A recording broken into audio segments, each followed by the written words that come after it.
All right, it is Tuesday night. You got Mark of C Science Film Labs here with you. We're going to discuss the creation versus evolution topic. Um, Tonight, we're going to discuss the golden ratio or the golden mean, I guess.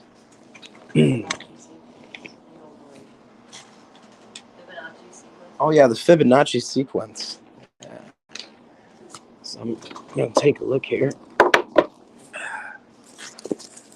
Sure. So, Fibonacci is one of the most famous names in mathematics.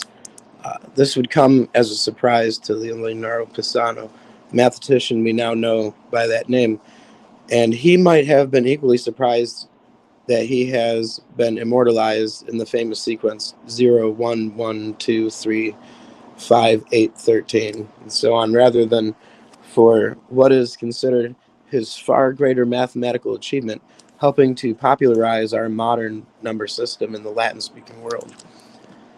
The Roman Empire left Europe with the Roman numeral system, which we still see amongst other places. And the copyright notices after films and TV programs, 2013, Roman numerals were not displaced until the mid 13th century. Pissarro Liber Abaci, which means the Book of Calculations, was one of the first Western books to describe their eventual replacement. Pisano was born late in the 12th century in Pisa, Italy. Pisano, in Italian, indicated that he was from Pisa. Oh, that makes sense. In the same way that Mancunian indicates that I am from Manchester. Well, his father was a merchant called Guglielmo or Bonaccio. Man, I am just murdering these Italian names, and I know it. And it's because of his father's name that Leonardo Pisano became known as Fibonacci. Centuries later, when scholars were studying the handwritten copies of Liber Abaci, as it was published before printing was invented, they misinterpreted part of the title, Filius Bonacci, meaning son of Bonacio, as a surname, and Fibonacci was born. So that's the origins of Fibonacci. I Pixie Storms is in the chat, and Missing Mod Hey C Science, hey Pixie Storms. We're reading through a little bit about this guy named Fibonacci, who I guess discovered this ratio or this sequence of numbers that's seen throughout nature. Some say that it is good evidence for a creator and throws the atheistic view into jeopardy, so that's good. So Fibonacci, as we'll carry on calling him, spent his childhood in North Africa where his father was a customs officer. He was educated by the Moors and traveled widely in Barbary, Algeria, and was later sent on business trips to Egypt, Syria, Greece, Sicily, and Provence. In 1200, he returned to Pisa and used the knowledge he had gained in his travels to write Liber Abaci, published in 1202, in which he introduced the Latin-speaking world to the decimal number system. The first chapter of part 1 begins. These are the 9 figures of the Indians, 987654321. With these 9 figures, and with this sign 0, which is Arabic, is called Zephyrim, any number can be written, as will be demonstrated. So he's demonstrating the decimal system. Italy at the time was made up of small independent towns and regions, and this led to the use of many kinds of weights and money systems. Merchants had to convert from one to another whenever they traded between these systems. Fibonacci wrote Liber Abaci for these merchants, filled with the practical problems and worked examples demonstrating how simply commercial and mathematical calculations could be done with this new number system compared with the unwieldy Roman numerals. Yeah, I guess math would be a lot harder to do in Roman numerals than in a decimal system. That makes sense. The impact of Fibonacci's book as the beginning of the spread of the decimal numbers was his greatest mathematical achievement. However, Fibonacci is better remembered for a certain sequence of numbers that appears as an example in Liber Abaci. Thank you. So, and that would be the Fibonacci sequence, I imagine. I'm just guessing, but yeah. All right, let's see if I can project a little bit. Jason might be joining us tonight as well. He's here about this time, but not tonight. So I don't know if he's sleeping or if he's on a journey, possibly. Maybe he's could be somewhere. So anyway, this is that number sequence. You see, it kind of looks like a shell, and it goes on and on and on. This is 0 through 144. Oh, that's cool. So with sequence, Jolene's here as well. Hello. So with a sequence, it's going 0, 1, and then 1, 1 to 2, and then 1, 2 to 3. So each number goes up by the two numbers before them. So that's how the sequence is going up. And in the spiral, it starts with the 1, and then goes to the 2, the 3, the 8, and it keeps going around. Now, if we flip the page, you'll see some of the pictures that we showed last week of different succulents. And then if you want to skip over here, sure, you'll see the hand, which the fingertip is 1 unit, the middle is 2 units, then 3 units. So even your hand follows the Fibonacci sequence. And then skip down to the next picture, and you'll see how the galaxies swirl and go along with the Fibonacci sequence. Sure. And we do have a message here in the chat before we go on. Okay. Pixie Storm says, I don't know that it speaks of God or that it speaks of some law of physics tied to the universe or this planet that I do not understand.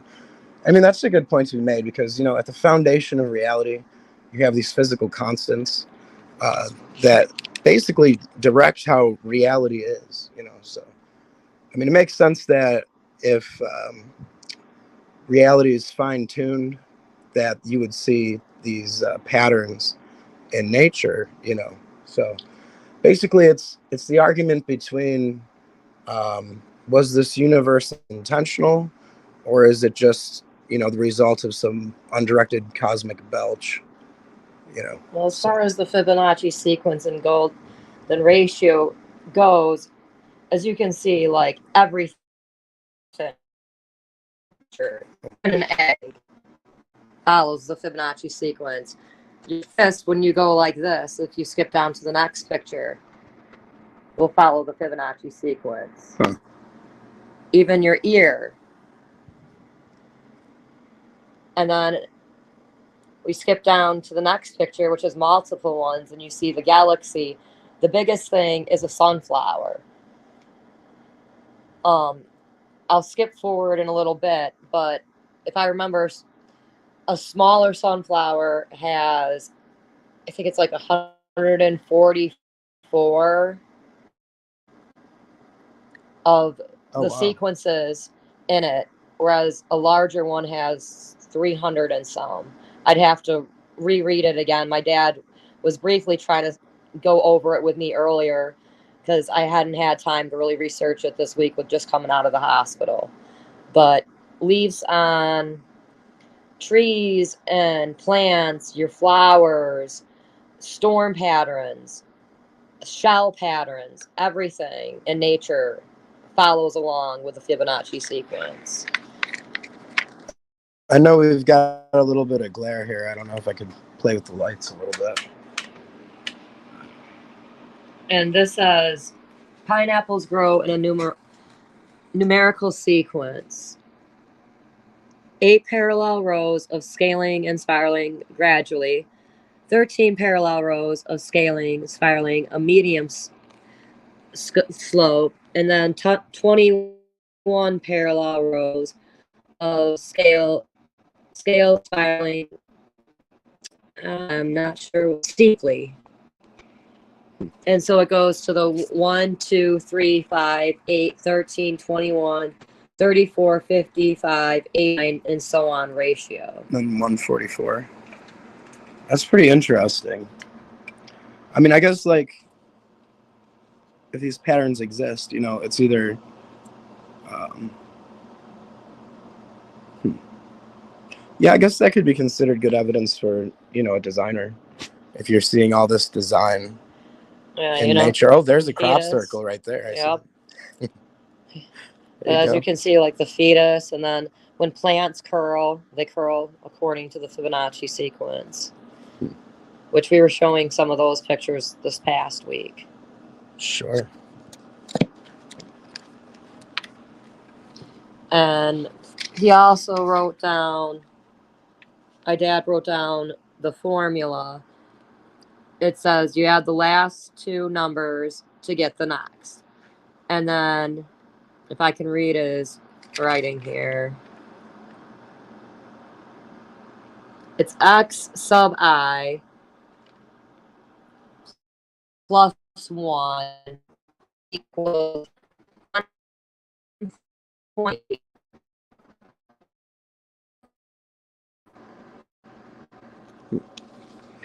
I don't know if my camera's going to focus here, but well, there we go.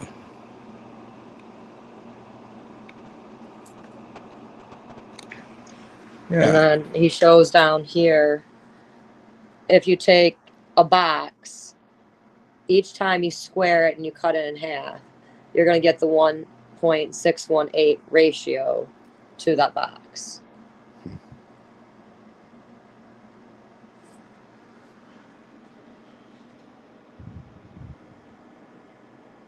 Yeah, so here you have an example of even design in a building by an intelligent designer, and they're following the same spiral design,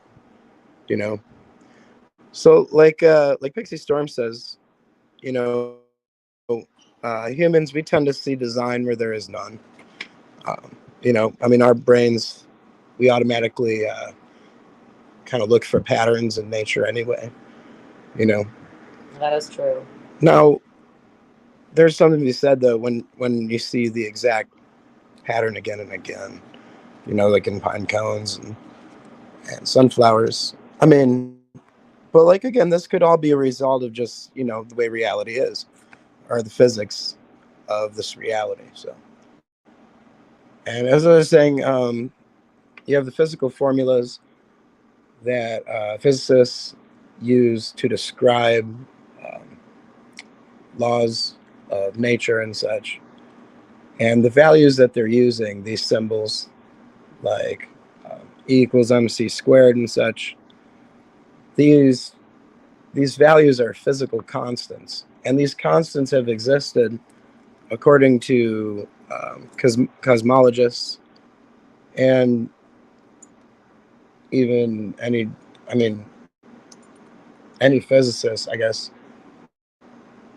would say that these have always existed from the beginning of reality. So, and they have always been at these constants. Now, these constants are in such a way that they allow intelligent life to exist in this universe, So, and that's basically the anthropic principle in cosmology, is that this universe is precisely adjusted to the correct values from the instance that this reality began, for intelligent life to be possible. So you have that interesting fact. This one shows that even when you flip your hair and the water flow will follow according to it. It's like a wave. And then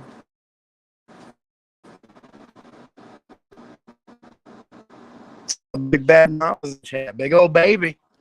hi, Big Bad Mama. Good to see it. All right. I'm not sure what this whole Fibonacci pigeon thing is Fibonacci about. I would have to ask my dad about the Fibonacci pigeon. But even all-seeing eye, Sure. the pyramid. Mm-hmm. And this one shows the golden ratio here. Not to cough in your ear, but yeah. All right. I was gonna flip through and just show pictures if you wanted Number us to talk 13. at all. Okay. So yeah, I mean, how can this sequence be so common though? I mean, Well, this even shows that the musical spiral frequency of color and light, universal tuning, 32 HGs, and basically it shows. Oh man, I'm brain farting. Help me here. The different losing the keys and everything. Sure, the chords. The chords. Yeah. That's the word I was looking for. Thank you. Stupid coma brain. Sorry. But the different chords all follow along. If I was able to see a little bit better, if I had my contacts in, I'd read what it says for the different ones. But I'm still learning on the Fibonacci sequence and the golden ratio. Basically, my dad's letting me borrow his book so I could read up on it. It's just, I just got the book today. I've been so busy. I don't know if we're connecting anymore, but it looks like we're still connected. So, and again, you have the shells and the spiral arm galaxy here. So, yeah, it's pretty interesting. Even. Looking down at the top of a plant. And this one with your face, all the different parts of your face. Sure. So it's almost like, I guess you could say, a painter's signing his work or something. I don't know. Like you see the same sequence in all this basically life. I overheard actually a creationist once say that the Fibonacci sequence and golden ratio is God's signature on nature. And that's why a lot of creationists will use the Fibonacci sequence to prove creation. Sure, and I mean that's exactly what creationists are looking for. Would be a sort of a signature on the work. Well, and if you skip over to the next page, even the Toyota symbol. Yeah. Yep. That one. Well, that's design. That one made me giggle. That is design. That and basically So seeing the all-seeing eye in the pyramid follows it. Your fingerprint. Oh, sure. And this one shows, the flowers on the other page.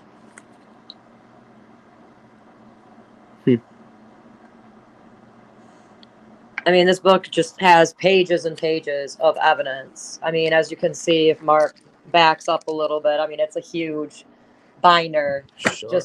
And he's got even more binders than just now, this. What would you say to the evolutionists who say that, this pattern's all just because of whatever?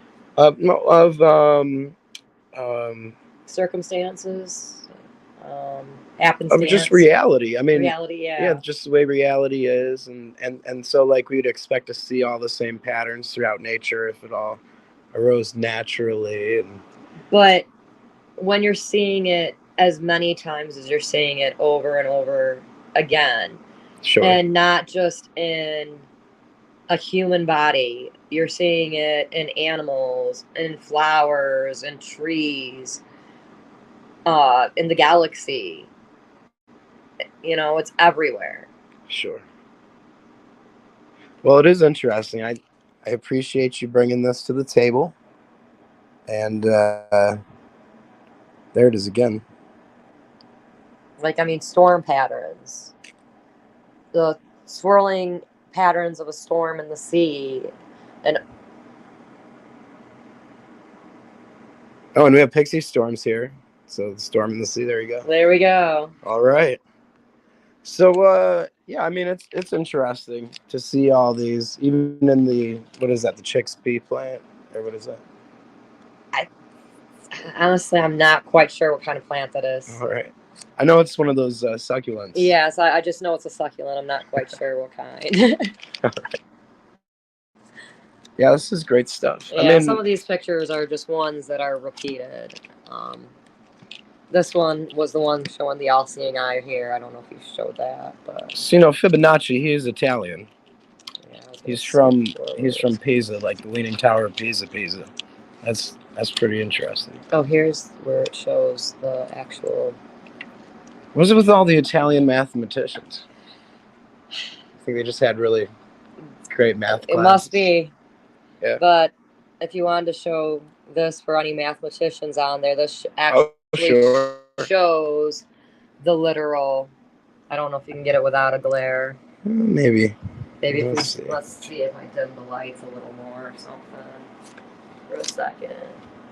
Is that helping at all or no? That might be a little bit better. Yeah, I don't know if it's just the size of the font. But yeah, I mean, you have that basic sequence, so the seashells. Actually, I got an idea.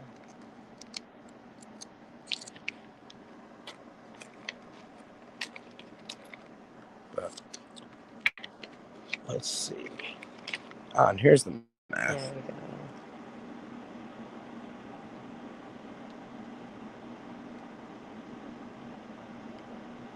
So what are we looking at here? We're looking at the Bezuijan Switchen That one's Fogelband. in. Let's go back to the original one because that All right, one's all all right. in German. Sure. So here's, if I can get the light here just right. If you want to come up this way for a second, let's see if we can get this. All right. So this shows the actual Well, looks pretty good. code for the Fibonacci sequence. And then down here it will show the 1, 1 equals 2, 2, 2. And then the 1 to the 2 squared, 3. And then 2 to the third equals 4, and so on. Huh. Needless to say, math was never my strong point, so my dad going over the sequences was throwing me for a little bit, especially with stupid coma brain still. Well, it makes a cool symbol. It does make a cool symbol. So, I definitely like shells. I always have.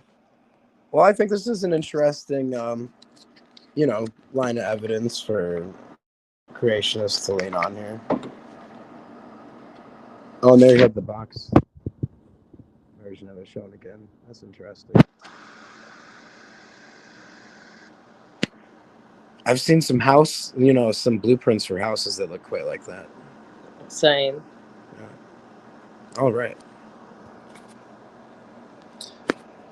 Yeah, so I mean, you have that. I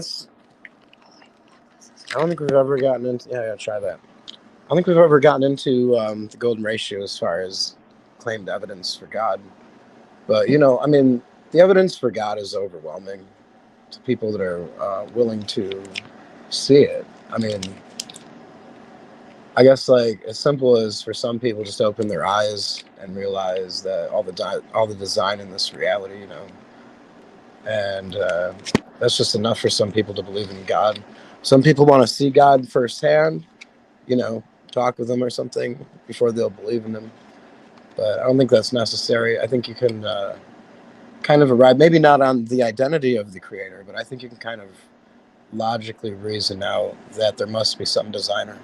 The formula is called the recursive formula. Oh.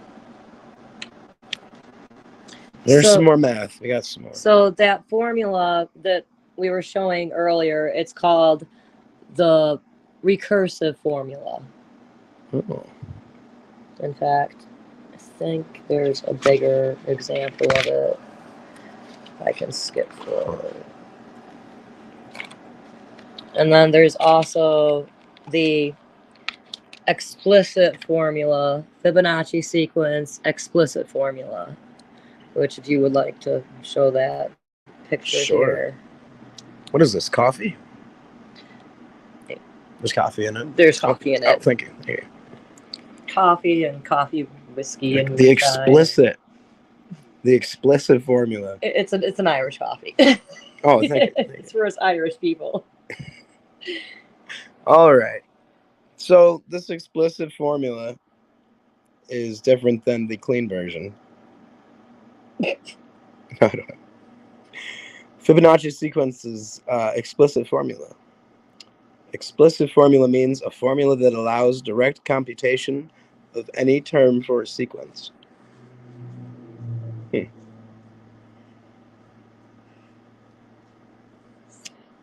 I wish I was a mathematician.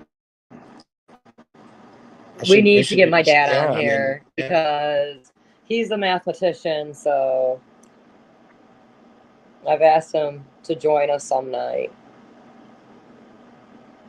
I mean, so like all that means the same as the prime numbers, or what was going on there?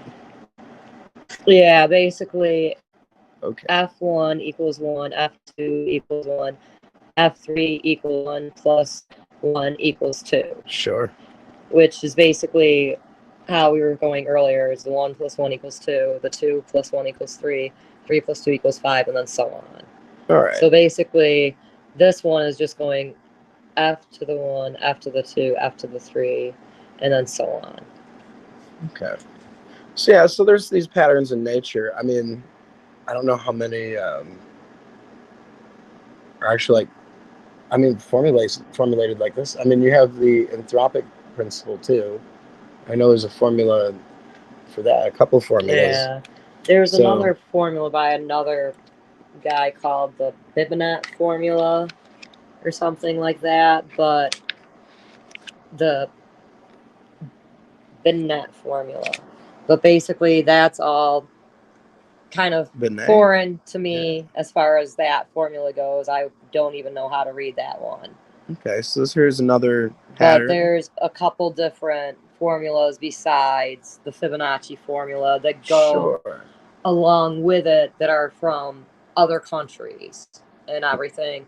Like, I know the one was in German. I'm not quite sure what that's even in, to be honest. I would literally, like I said, I would have to ask my dad. So all of these physical formulas basically describe patterns in reality as well. I mean, you have, wow. And then, I mean, there's dozens of physical formulas describing this reality. And all of these could be considered lines of evidence for design or designer. Some lawgiver that created the physical laws. Oh no. All right. Oh yeah, it's going right around there. All right. We got it. I'll be. Oh, you got it. All right. So yeah, so there's yeah, all this points to a creative agent in this universe. Not only the physical formulations themselves, but the actual physical wow constants that are represented by the symbols in these formulations. So like an E equals mc squared, that's actually another formula that describes the universe. What was it? Probably, yeah. Thank you. Yeah, you have many formulas that describe the workings and the physical workings of this universe. But the constants themselves, they're used as symbols in these formulas. So I'm not seeing any in this one. But there's dozens of these symbols. So I mean,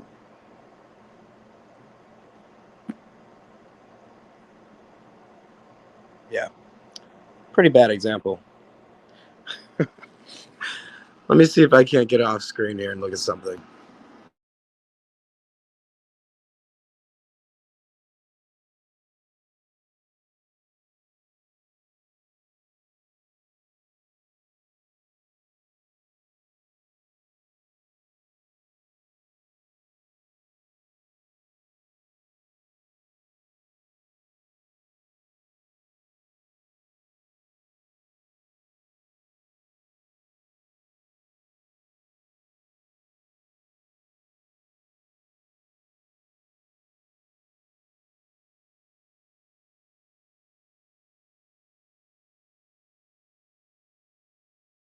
variable here. Let's see. Yeah. All right. So Stephen Hawking talks about the physical formulas, and that it's a remarkable fact is that the values of the numbers, the constants of physics, seem to have been very finely adjusted to make possible the development of life. For example, Hawking writes, if the electric charge of an electron had been only slightly different, stars would have been unable to burn hydrogen and helium, or else they would have not have exploded. It seems clear that there are relatively few ranges of values for these numbers, for the constants that would allow for the development of any form of intelligent life. Most sets of values would give rise to a universe that, although may be very beautiful, hang on,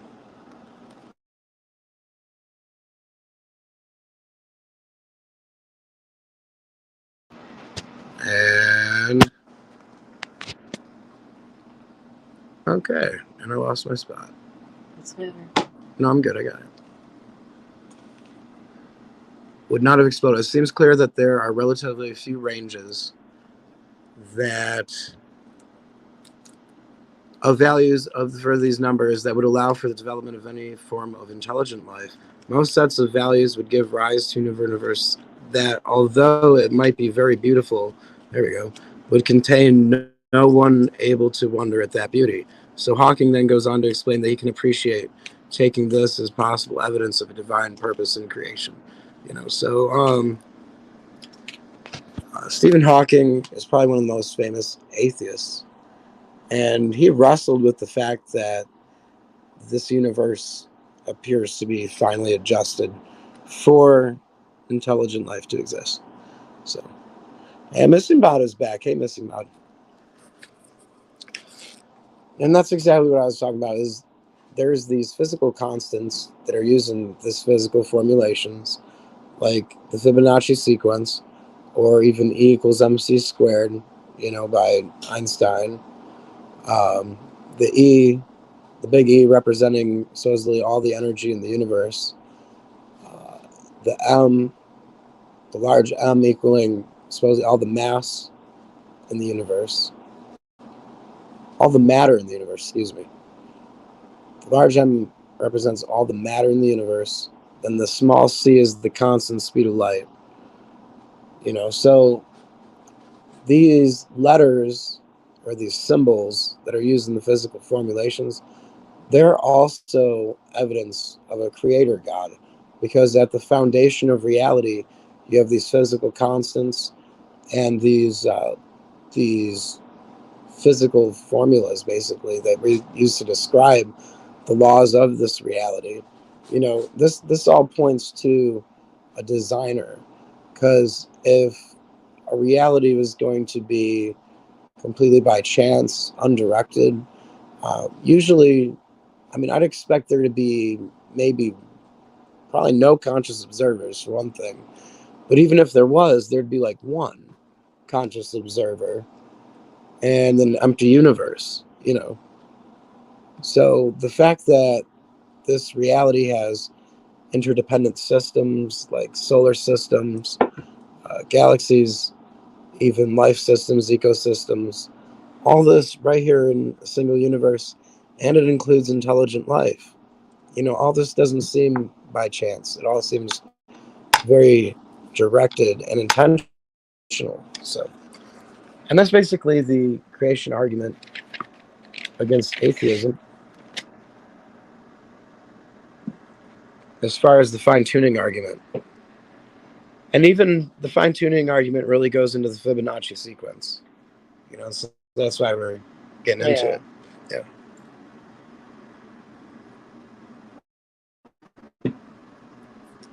Yeah, that is really good. All right. No. So, Yeah. yeah.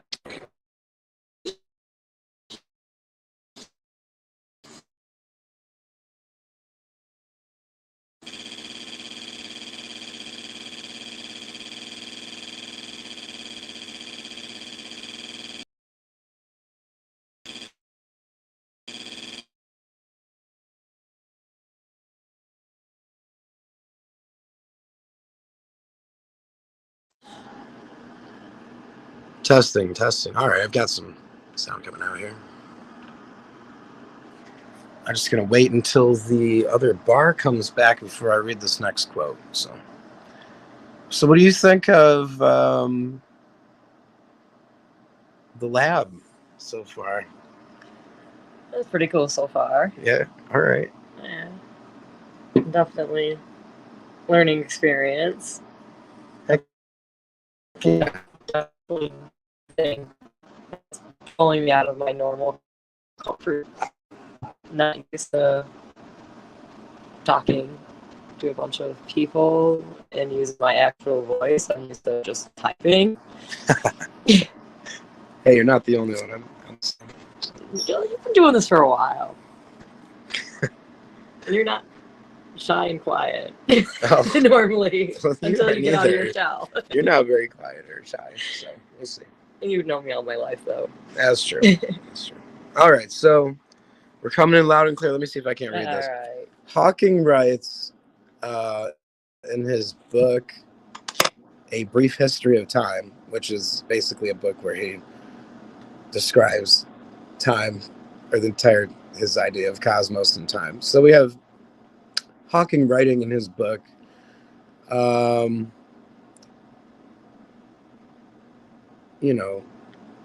if the electric charge of an electron had been only slightly different, stars would have been able to burn hydrogen and helium.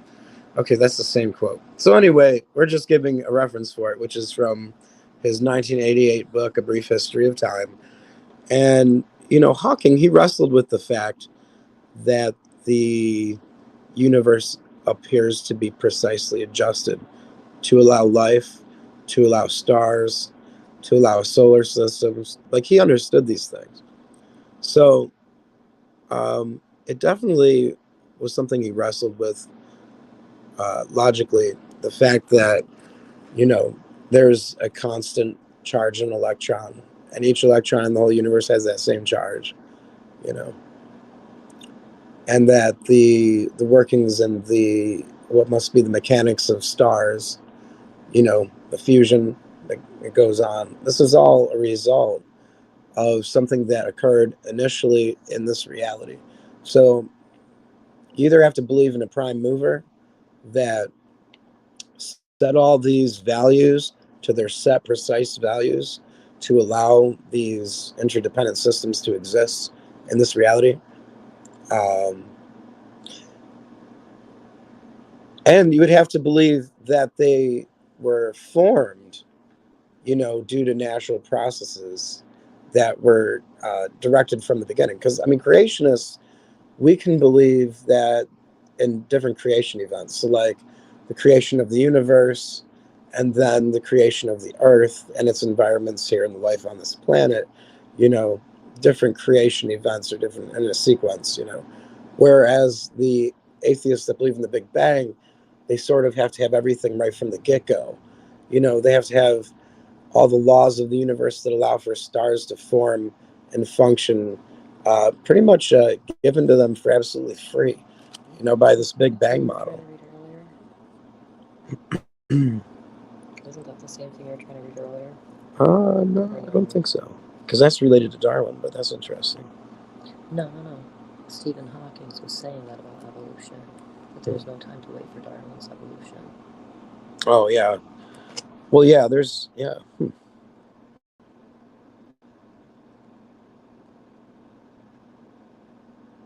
So I wonder what Hawking's opinion was on life in the universe, because that's what this is coming out of.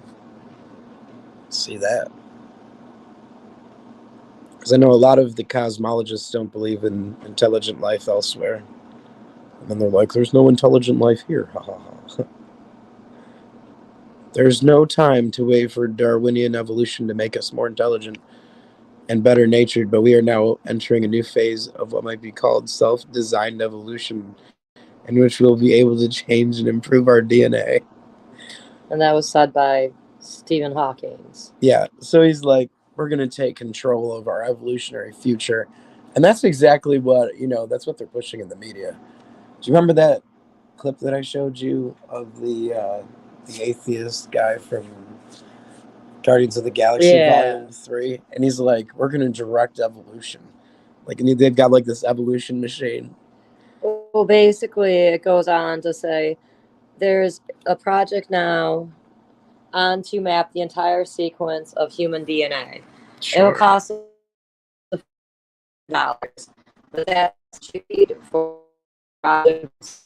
Once we will start putting in corrections. At first, it changes will confined to the repair of genetic defects, like cystic fibrosis and muscular dystrophy. These are controlled by single genes, and so are fairly easy to identify and correct. Other qualities, such as intelligence, are probably controlled by a large number of genes. It be much more difficult to find them and work out a relation between them. Nevertheless, I am sure during the next century, people will discover how to modify both intelligence, instincts, like aggressions. Oh But yeah, they're gonna make us all into a bunch of pacifists, and we're never gonna fight again. either that, or they're gonna turn everybody into walking chalk outlines, or they're gonna turn Sure. everybody into psychotic behaviorals. Well, I know what they don't. They don't want a bunch of people that have a book that teaches you not to be a slave. No, So, they don't. and that's you know, I think that's the main. They problem. want everybody to conform. Yep. Easily led automaton. They want you to be a sheep. Sheeple. Yep. Bah, bah. That's one of my favorite songs is by a singer rapper called Tom McDonald, and the song's called Sheeple. Oh. Man. I have to look up the lyrics sometime. Well, what else do we got? I mean,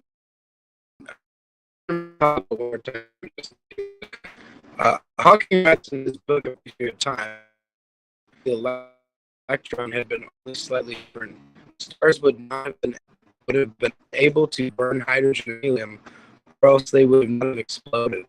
It seems there are values for the universe, for the constants that would allow for the development of any form of intelligent life. Most sets of days would give this verses that all might be very beautiful, but contain no one able to wonder at that beauty. And that's just, that's talking, recognizing the cosmological principle, the anthropic principles.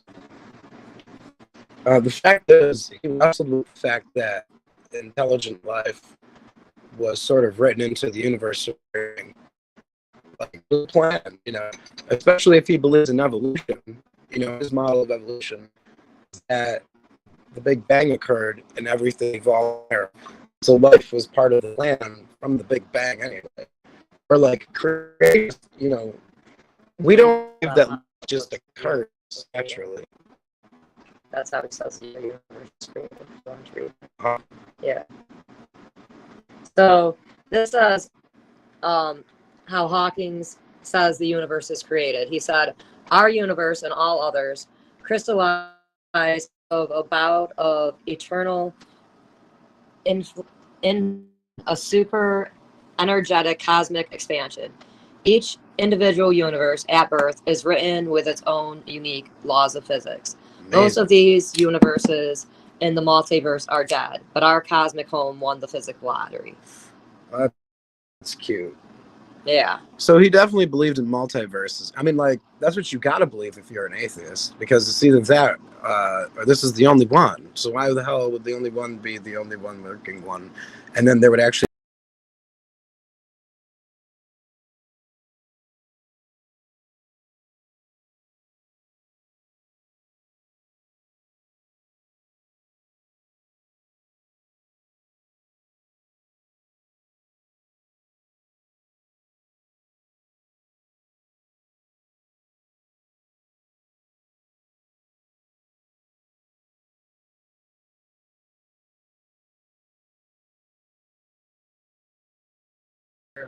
Yeah. All right, we're back. I don't know how much you heard, but we've got it.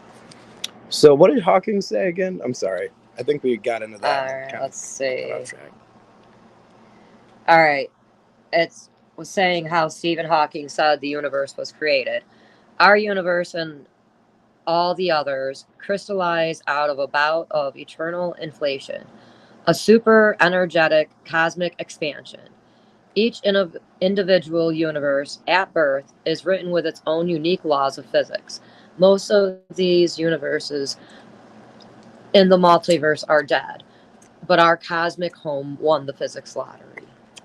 And this is off of which book or which site? This is off of the conversations.com. Stephen, hold on. Okay. Let's see. Yeah, the conversations.com, and it's on Stephen Hawking's final God's eye view of the cosmos ponders the ultimate origins of the universe. Okay. All right. So, and again, like he said, he believes in some eternal universe. I mean, he's got to, because otherwise they have an energy problem. Atheists have an energy problem because energy is eternal, according to science. And you either can believe in eternal things or you can believe in a beginning, like a Big Bang, a real Big Bang beginning. But a lot of them now, even heard Aaron Ra, he believes in an eternal universe. So basically, some inflationary universe, some what is the word? Oscillating universe. So there's this oscillating universe model, and it's a little bit older actually than what should be the Big Bang, because the Big Bang theory itself, it doesn't have any phenomenon prior to the gravitational singularity, because in the Big Bang model, there is nothing before the Big Bang. So there's no other universes, there's nothing. There's no time. You know, if you can imagine a place with no time. I can't personally, I don't know if time's eternal or not. I don't believe in the Big Bang, so I don't have to be tied down to their belief system. We've got, these guys that believe time began, but they also want to believe in multiple universes, because it only makes sense for them to believe in billions of failed universes to allow for this one single universe that is so what must be rare. I mean, it would have to be rare because we have intelligent life here. Having conscious observers in the universe is extra. I'd say you could have a universe without any life in it. A universe that doesn't even have any planets. I could say that you have just space, and that could be a universe, but that's not what we're looking at. We're looking at a universe that's filled with interdependent systems, a universe that has intelligent life, not just one observer, but billions of observers just here on this planet alone. Okay, this isn't a universe that looks like it was an accident. This universe, although it looks chaotic, this universe looks pretty intentional to me, and especially the life forms that surround us. So, and with that, did you find I was looking for source? something, but I'm not finding it. Okay. All right. So, Stephen Hawking, he's gone. He's passed. Can't ask him now, but I did see a video of him on Star Talk with Degrassi Tyson, and he was explaining, Stephen Hawking, he's one of the men that actually postulated the gravitational singularity of the Big Bang theory. So the modern Big Bang model was in part written out and invented by Stephen Hawking. So if anyone's going to give an opinion on what existed before the Big Bang, it would be Stephen Hawking, because that's one of the things that they would have imagined. And Stephen Hawking said that they took a Euclidean approach to the beginning of the universe, whereas there's nothing more south than the South Pole, and so there's nothing before the Big Bang, literally nothing. So in their model, there isn't some what would it be, subatomic mass. It doesn't start with some quantum fluctuation, some nothing that became something. It actually, it's like, because you have these people like Lawrence Krauss now, these cosmologists, these mathematicians, that are claiming nothing is actually something. In fact, there are three different kinds of nothing. Yeah. The Big Bang model itself says there's nothing. They have no phenomenon before the Big Bang. And as I was saying, it was Stephen Hawking who said that there was nothing before the Big Bang. Absolutely nothing before the Big Bang.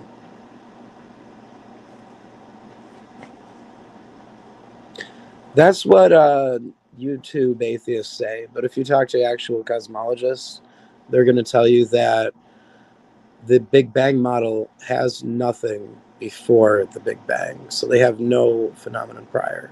It's not that we don't know, it's that the model is set up to say that there was literally nothing. There was no energy, no time, no matter before the Big Bang. But I mean, you have a lot of atheists online that have different denominations of atheism and different understandings and their own understanding of Big Bangs, and they make up their own Big Bang theories. You know what I mean? You have Big Bang theorists that believe that this is some oscillating universe that explodes and compacts and explodes and compacts for eternity because they have such an energy problem. You know. I mean, if energy always existed, then you don't have to explain the origin of something that's eternal or appears eternal. But the thing is like most atheists, they don't have the capacity to allow belief in eternal things in the philosophy to begin with from the very foundation, because they believe in some big bang, something from nothing. You know. Nowadays, you have cosmologists like Lawrence Krauss trying to rewrite what nothing actually is, or this nothing before the Big Bang. So he's going to write more onto the theory. But the theory is, as it says, and Stephen Hawking is one of the men that invented it, so he'd be the ultimate. I'll have to read through this one because it's talking about biblical views of this day and age versus now views. And oh God, what's my train of thought? I'm sorry. You're all right. I got a conversation about it. I have to leave. We'll check on Vicky. I don't know. All right, so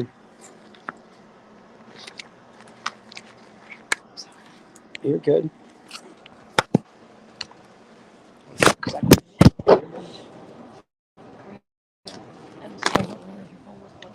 All right. Sorry about that.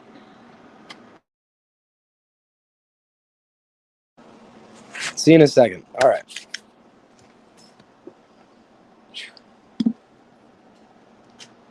So like I was saying, Stephen Hawking is one of the men that invented the gravitational singularity and the modern Big Bang theory.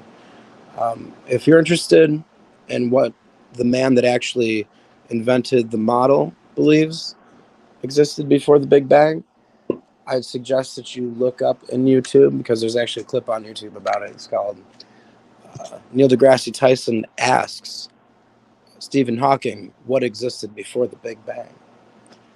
And if you type that into YouTube, it'll find it right away. And you'll see that in all actuality, and it seems to blow Neil deGrasse Tyson's mind, because... Oh, okay. You good?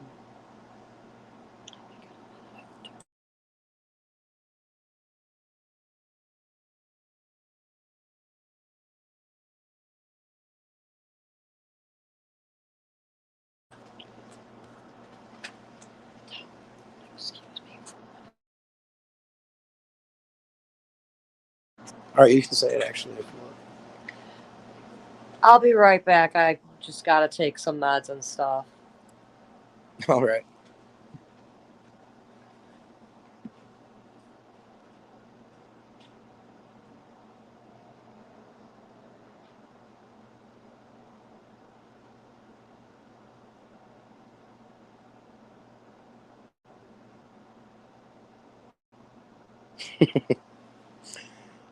As an atheist, I don't believe. Yes.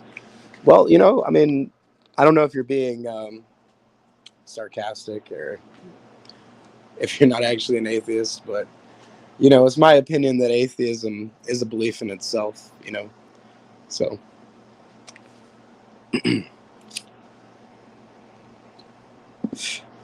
we have, like we're discussing, one of the more famous atheists on the planet, who's actually a scientist and mathematician, Mr. Stephen Hawking. He's basically wrestled with the idea of intelligent life existing since he began to understand the ramifications of it, or the meaning of it in this universe, because it is meaningful. I mean, like, here you have the universe um, with nothing to observe it, and almost like seemingly like out of a need. Here you have a bunch of observers. So, and him being was supposed to be an atheist, he wrote some pretty interesting book titles, for being an atheist. So, like, they thought about God quite a bit. And you'll have the atheists often say that the creationist leans on an argument such as, God did it. So at the edge of understanding,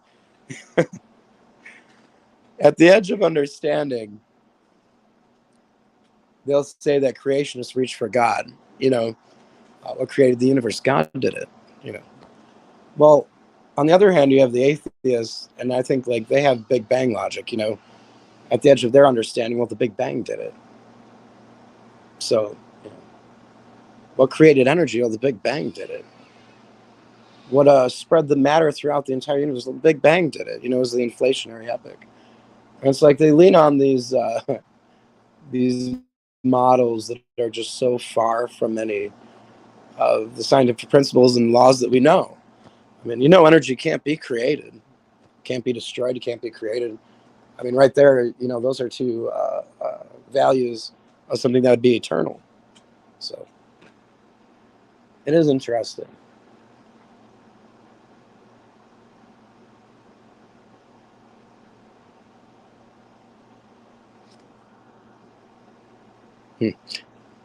That's interesting. Yeah, the problem with contemplating aliens or space aliens is no one wants to consider that they are less advanced than us or equal to it. That is interesting. Sure. Send them. If I missed anything, it's because I'm lightly distracted right now. So,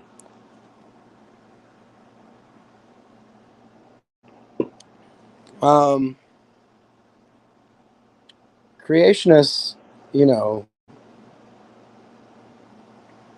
there's a lot of different creationists. I don't even know if I consider myself a Christian anymore, but rather more like a creationist. So I'm definitely a Bible believing creationist, so there's that.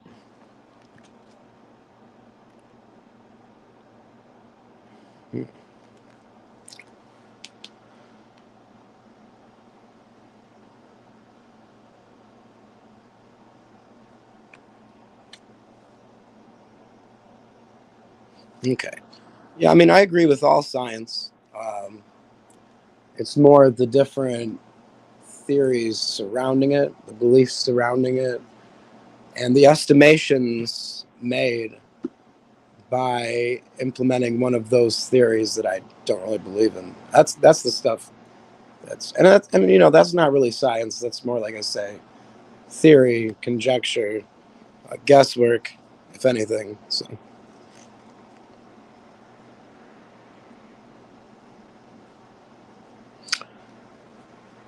Sure.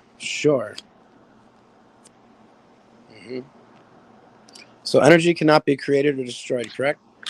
That's what we know through physics. As I'm sure you also know, energy can't be created or destroyed. That is values of something that would be eternal. So, same as God. God can't be created or destroyed because God is from everlasting. Um, I would say that even there you go. And that's the thing. Did the energy exist with God always? Or was there some supernatural event that God actually did create energy? Because the creation of energy, it's impossible unless a supernatural event took place. But it's my opinion that the energy has always been the same because it's eternal. So it's always, existed with God, and it is part of God. So your initial part of the question there more is it be a piece of God rather, or part of God. And this energy is the same energy that flows through all the universe, that's within you and me. It's in the trees, it's in the fish. The same spirit basically would be that energy, I'd say. So. Mm.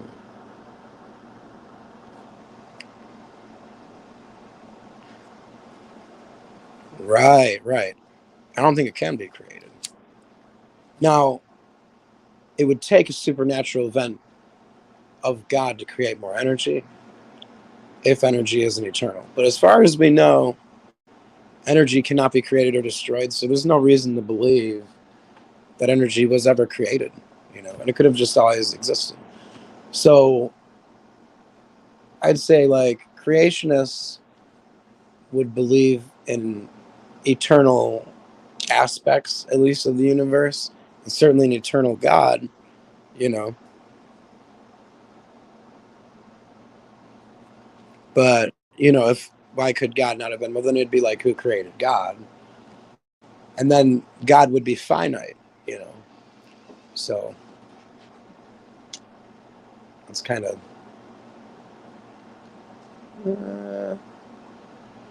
It seems like if there's eternal things like energy, then that also opens the door for to believe that things have existed along with that energy.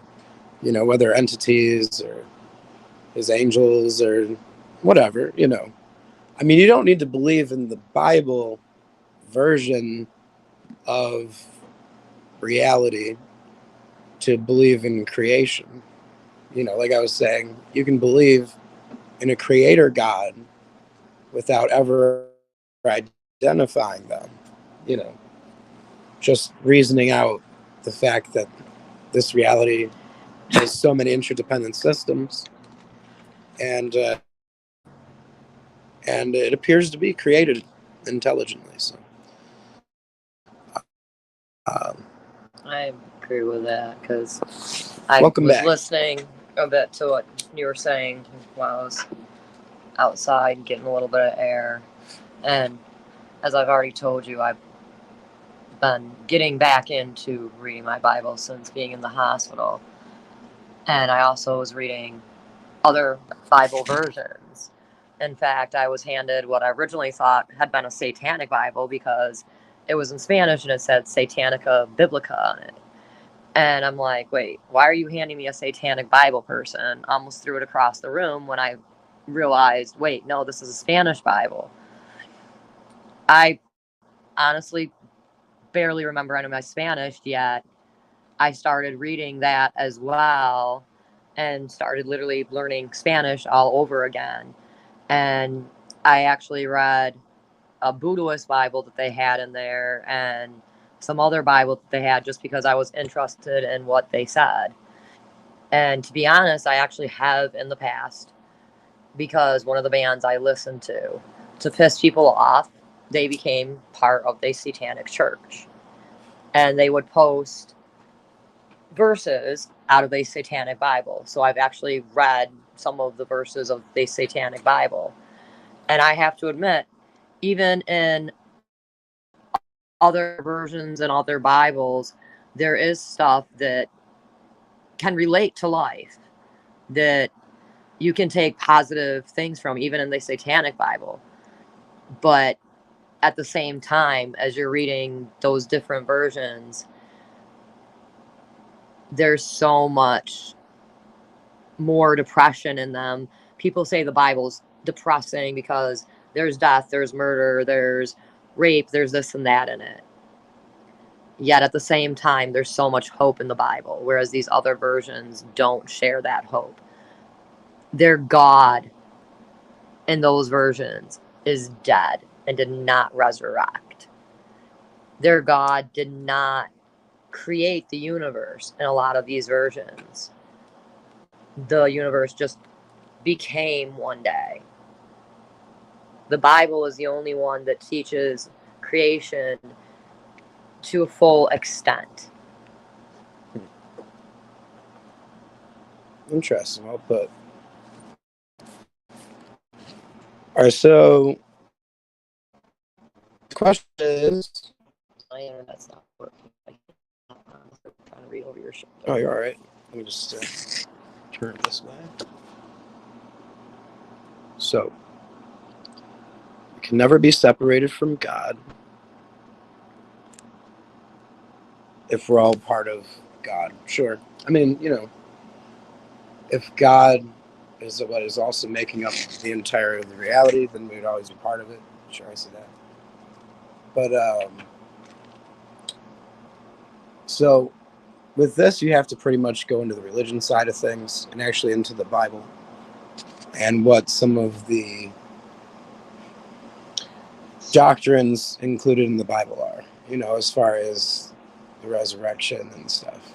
I don't usually go into the spiritualistic side of things. I have a question for Pixie Storm real quick. So reading some of your comments, be once saved, always saved.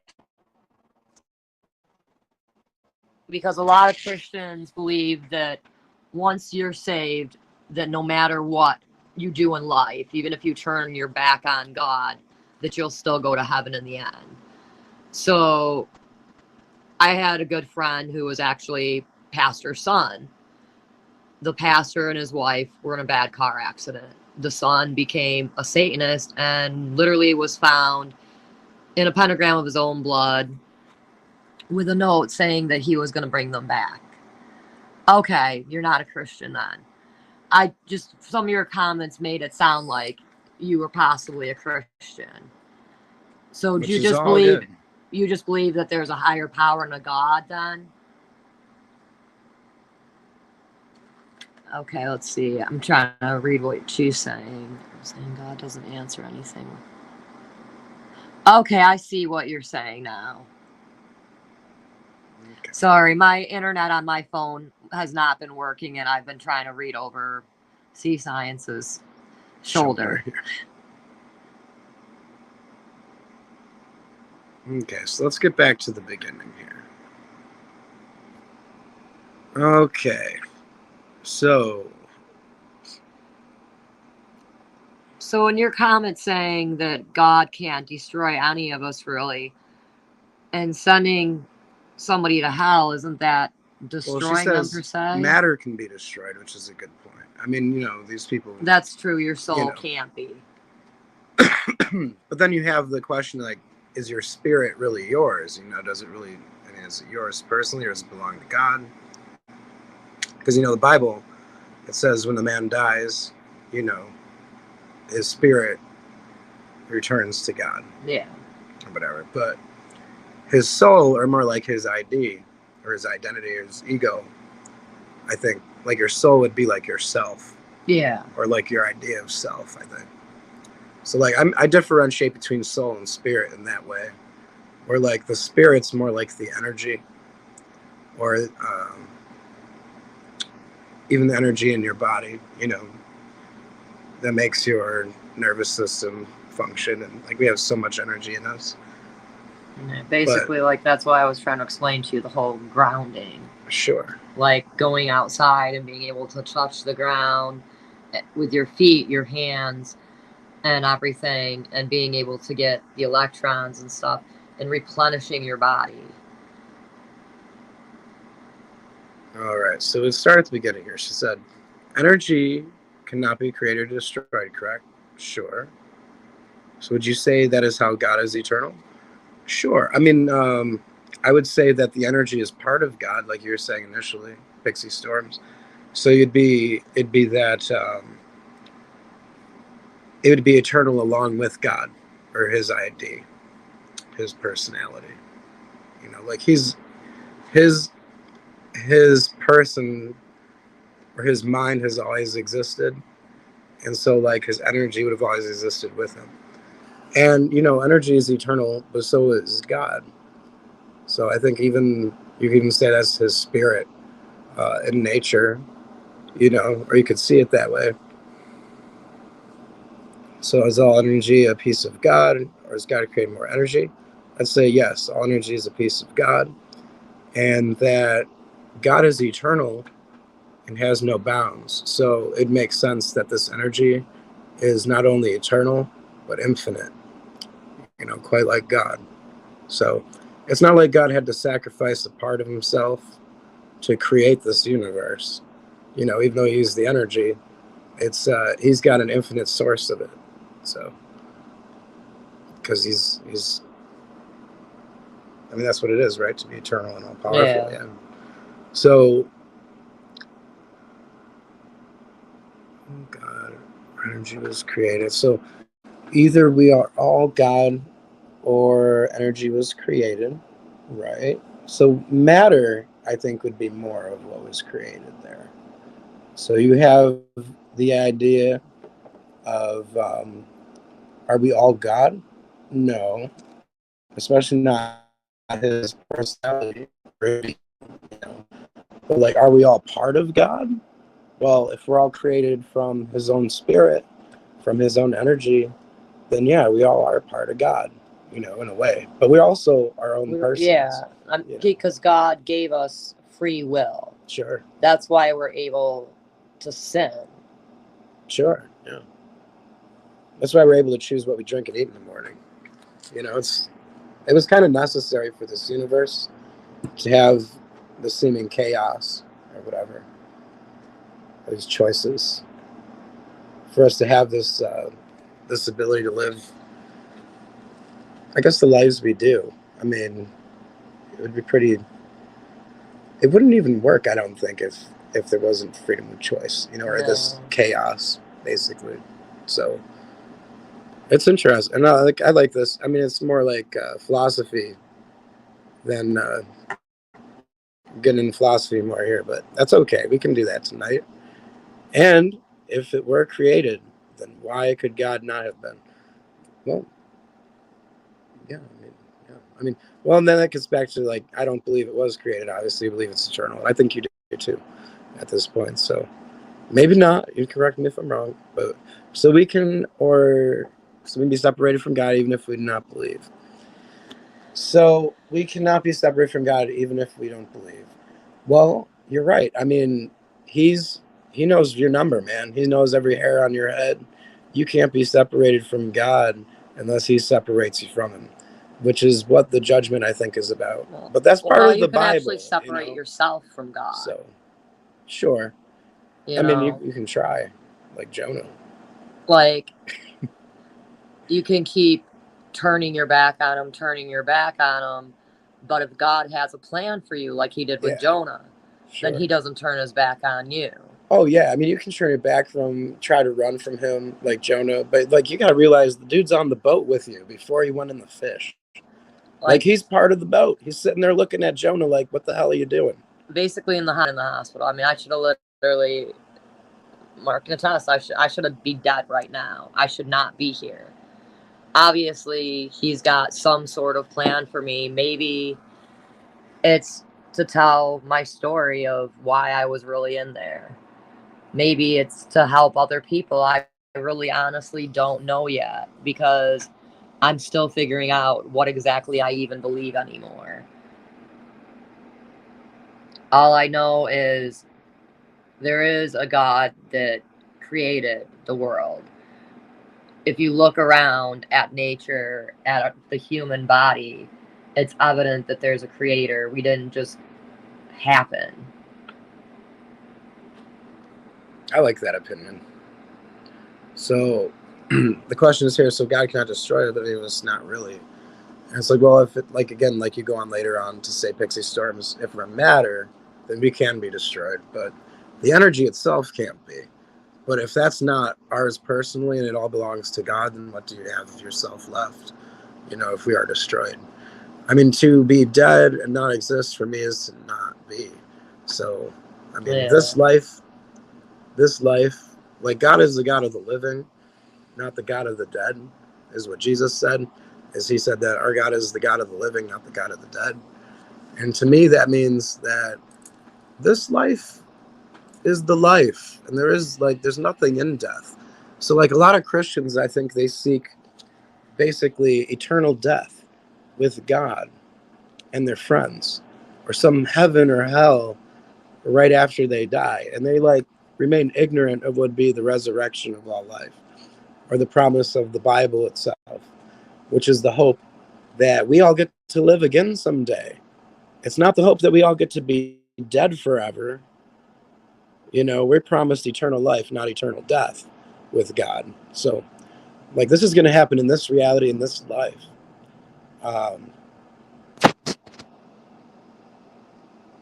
So we kind of went into that. I'm not sure God is powerful, which goes back to your original point up here.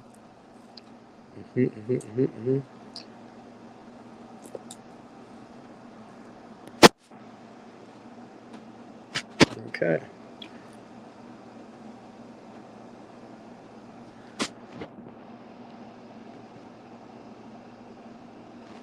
Right.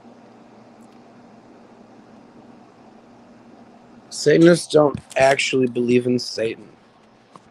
Some of them, yeah. I mean, you have Aaron Ra, who claims Satanism.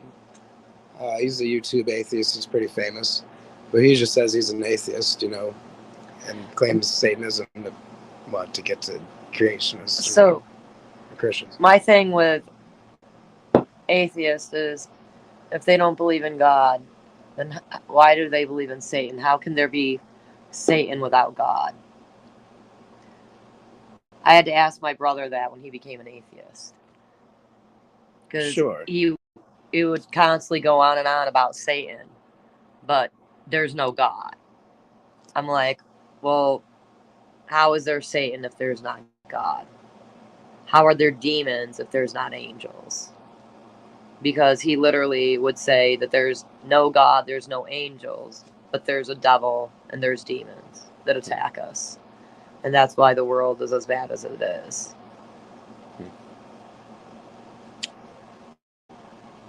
You're saying you never found hope in it. I don't know if you're talking about the Bible, because to that, if that's what you mean, I'd say that the Bible is the only hope, because either we get to live again or we all just stay in the dirt.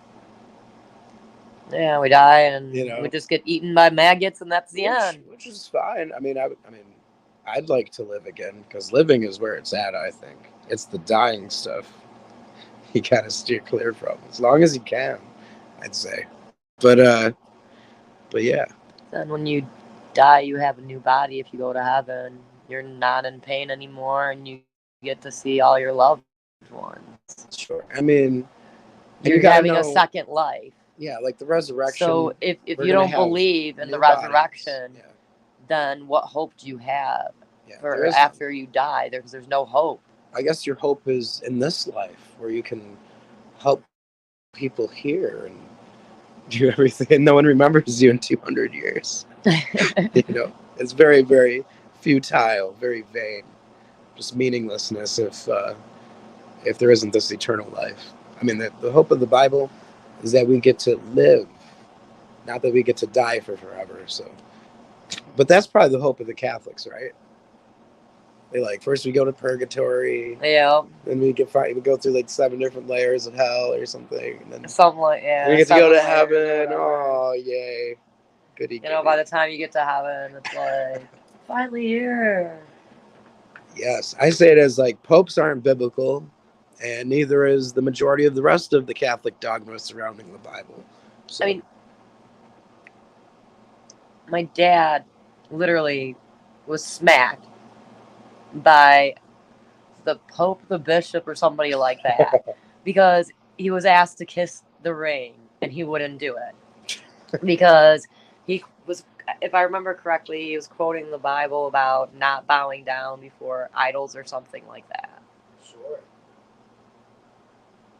But it's like, That's what he is. you know, that's basically what the Pope and a lot of the people in the Catholic Church become, is like an idol. And they have basically the images of Jesus and stuff like that are basically idols that they're bowing down to and sometimes kissing the feet of or whatever. And literally in the Bible it says not to bow down before golden images and idols and stuff like that. Sure.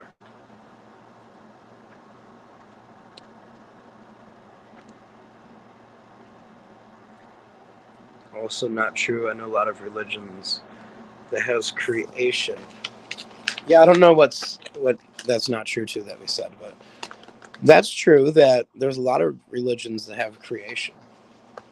And I mean, atheism is a religion too, I think.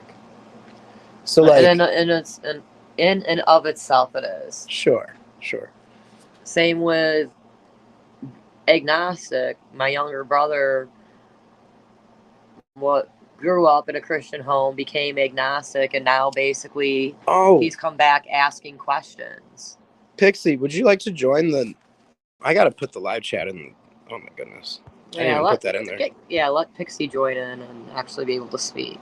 If I could remember to even do anything here. Let's see.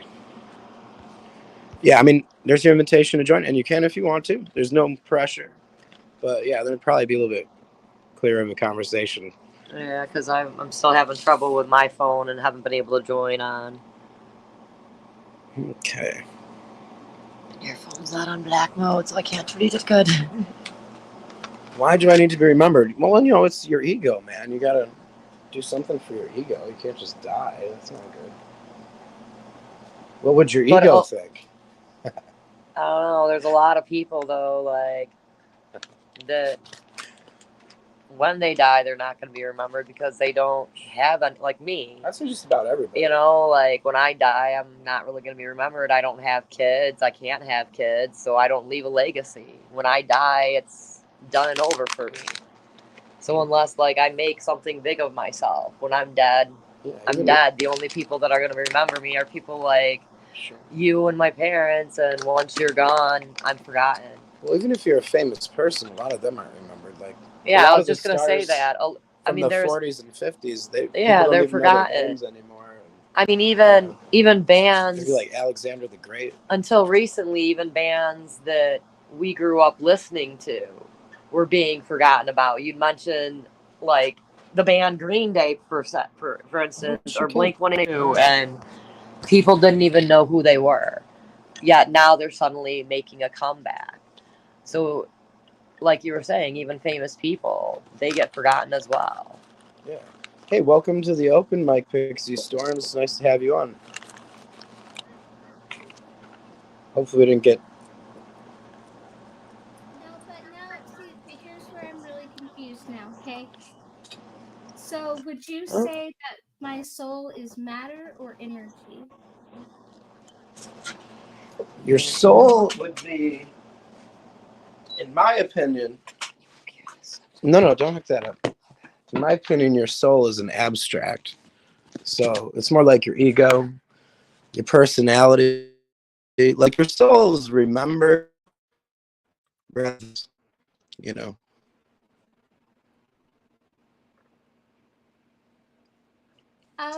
See, I guess here's okay. I'm probably a really weird case when I say why do I need to be remembered. So I'll explain why I say that. First of all, as a child, the idea of heaven terrified me, to be honest. And I never could quite believe. I wanted to. I really wanted to. If wanting to be a believer made one a believer, I would be a believer, right? But wanting to wasn't enough.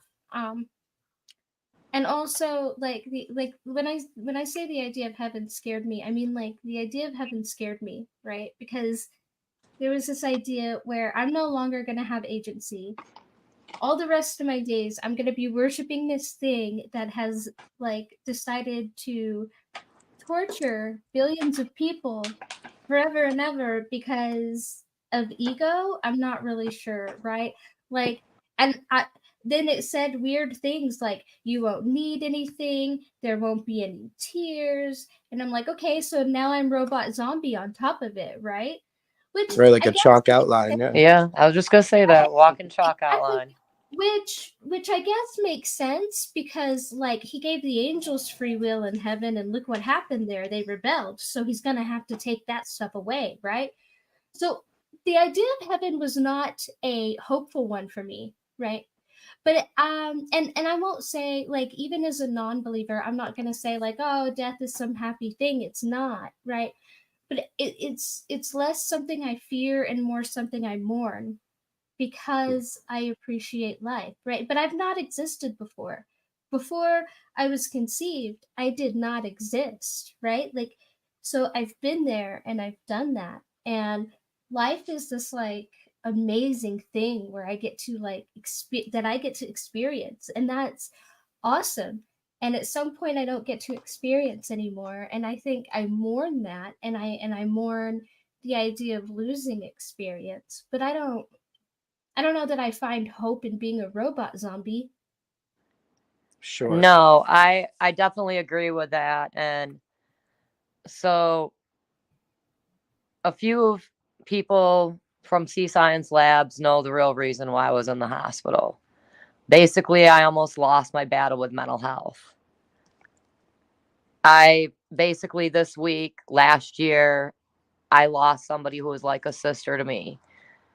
We lost her bonus daughter, as she called it, Lexi Hugan, 15 years old, hit by a semi truck driver.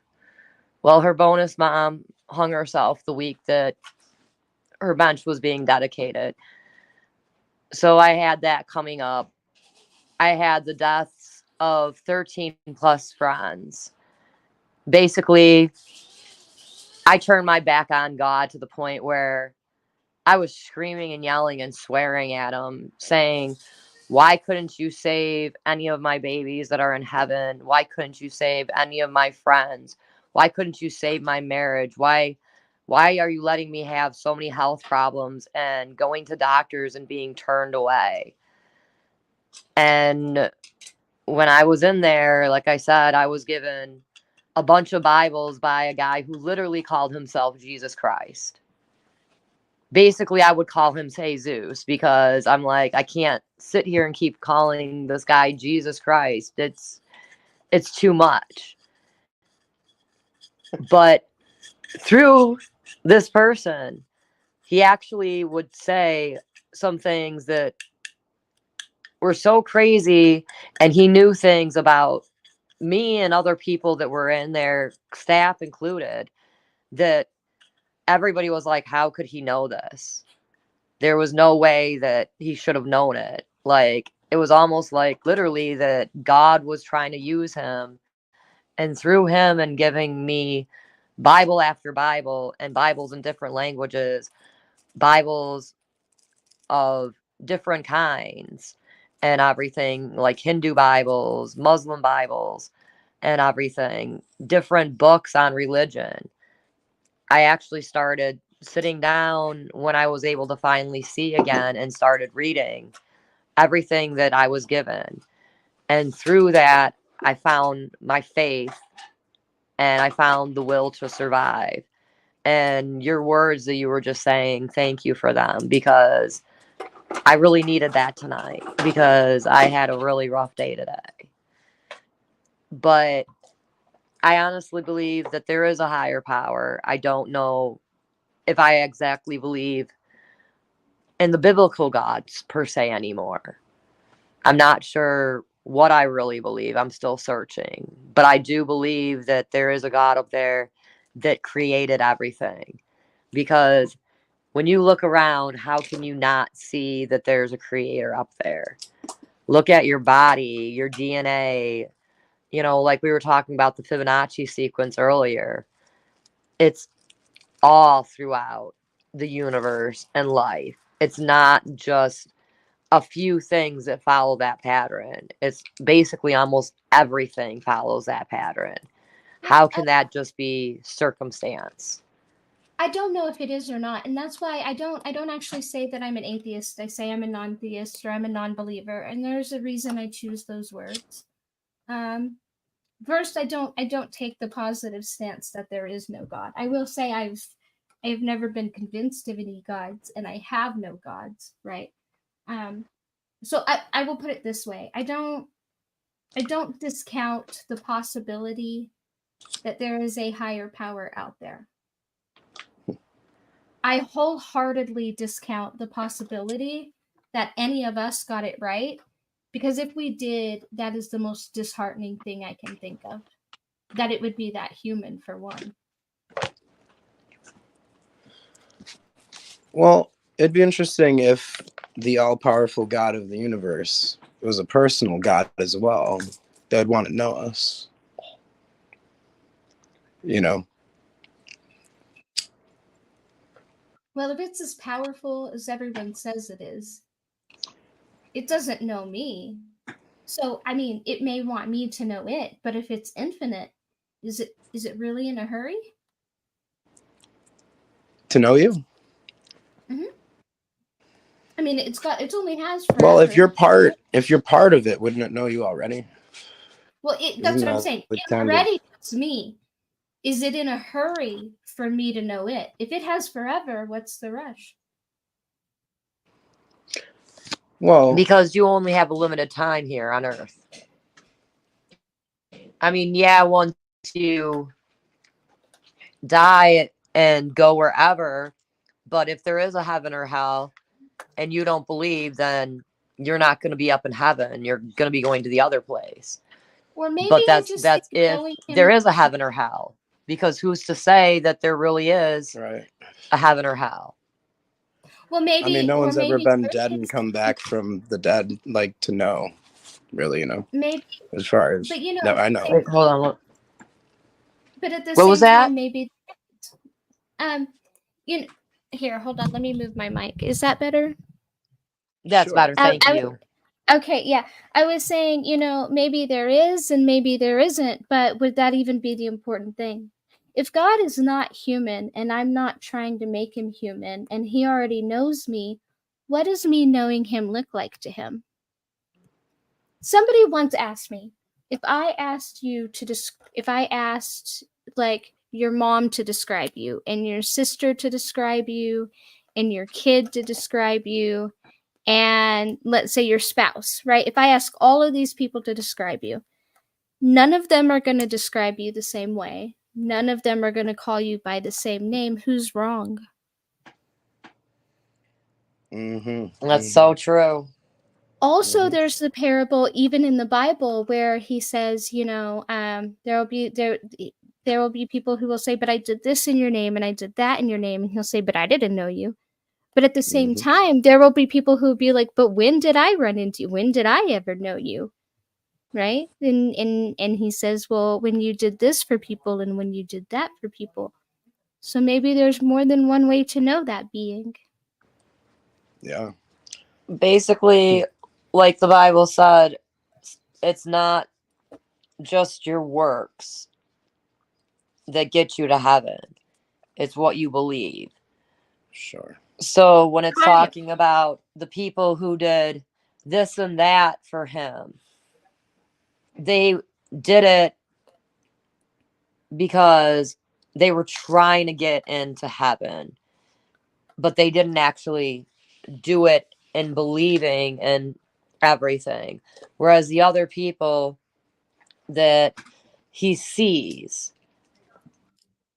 they were doing it out of the goodness of their heart, and because maybe they believed in a higher power. Maybe they didn't exactly believe in God, but they believed that there was something more out there, and they were doing it out of the goodness of their heart, not just to do something to get something back. No, that makes I'm trying sense. to word it right. I don't know if I'm quite wording what No, I'm I trying to can say see that. right. That made sense to me. Okay, I'm glad that made sense because I'm still tripping up on words after coming out of this coma and because of all the meds that they have me on right now. You're good. But basically, I got told once by one of my youth pastors when I was going through times like what I am right now, where I don't know exactly what I believe. He was telling me that I'm trying to think of how to word this. Basically, that parable with those people, like I was trying to say before, that think of a child when they want something. They're being naughty as hell, and you tell them no. Then suddenly that child starts doing all these good things. They're helping picking up toys, they're doing this or that. But they're only doing it because they wanted that one thing. So they come back to mommy or dad or whoever and start begging and going, well, I did this, I did that. So the people that God says, I never knew you, those are the people that are going around doing things just to try and get into heaven. Whereas the other people are the child that constantly goes around, picks up after themselves, whatever. And then when they go and ask mom or dad for something, mom and dad are like, oh, of course, you've been so good, come on. So basically, that's God seeing these people that weren't purposely going out trying to get into heaven, doing good things for others. And he sees them and he's basically saying, come on in. Mm-hmm. You're welcome. And I would just like to add, and I think it would kind of put a little foundation to this, is that it seems like I wouldn't want to believe in the Catholic version of heaven either, which is what I think you're expecting us to believe in, maybe. I mean, I don't. the thing with the no free will in heaven. I mean, in my idea of heaven, we all still have our free will, but we Well, worship. say that. We People worship say God that. because we want. Right. You know? I mean, people say that, but like I said, I was a lot younger and I was reading the Bible. And in reading the Bible, that's not the impression that I was left with. Okay. Right. Like, Which okay, so part of it I did mean, you read that made you think we wouldn't have free will? Or well, it's not like it states it, right? Like to me, it was something that was implied. I think when it says that, I'm not gonna have any like wants or desires. I'm not gonna have any needs. I'm not gonna cry.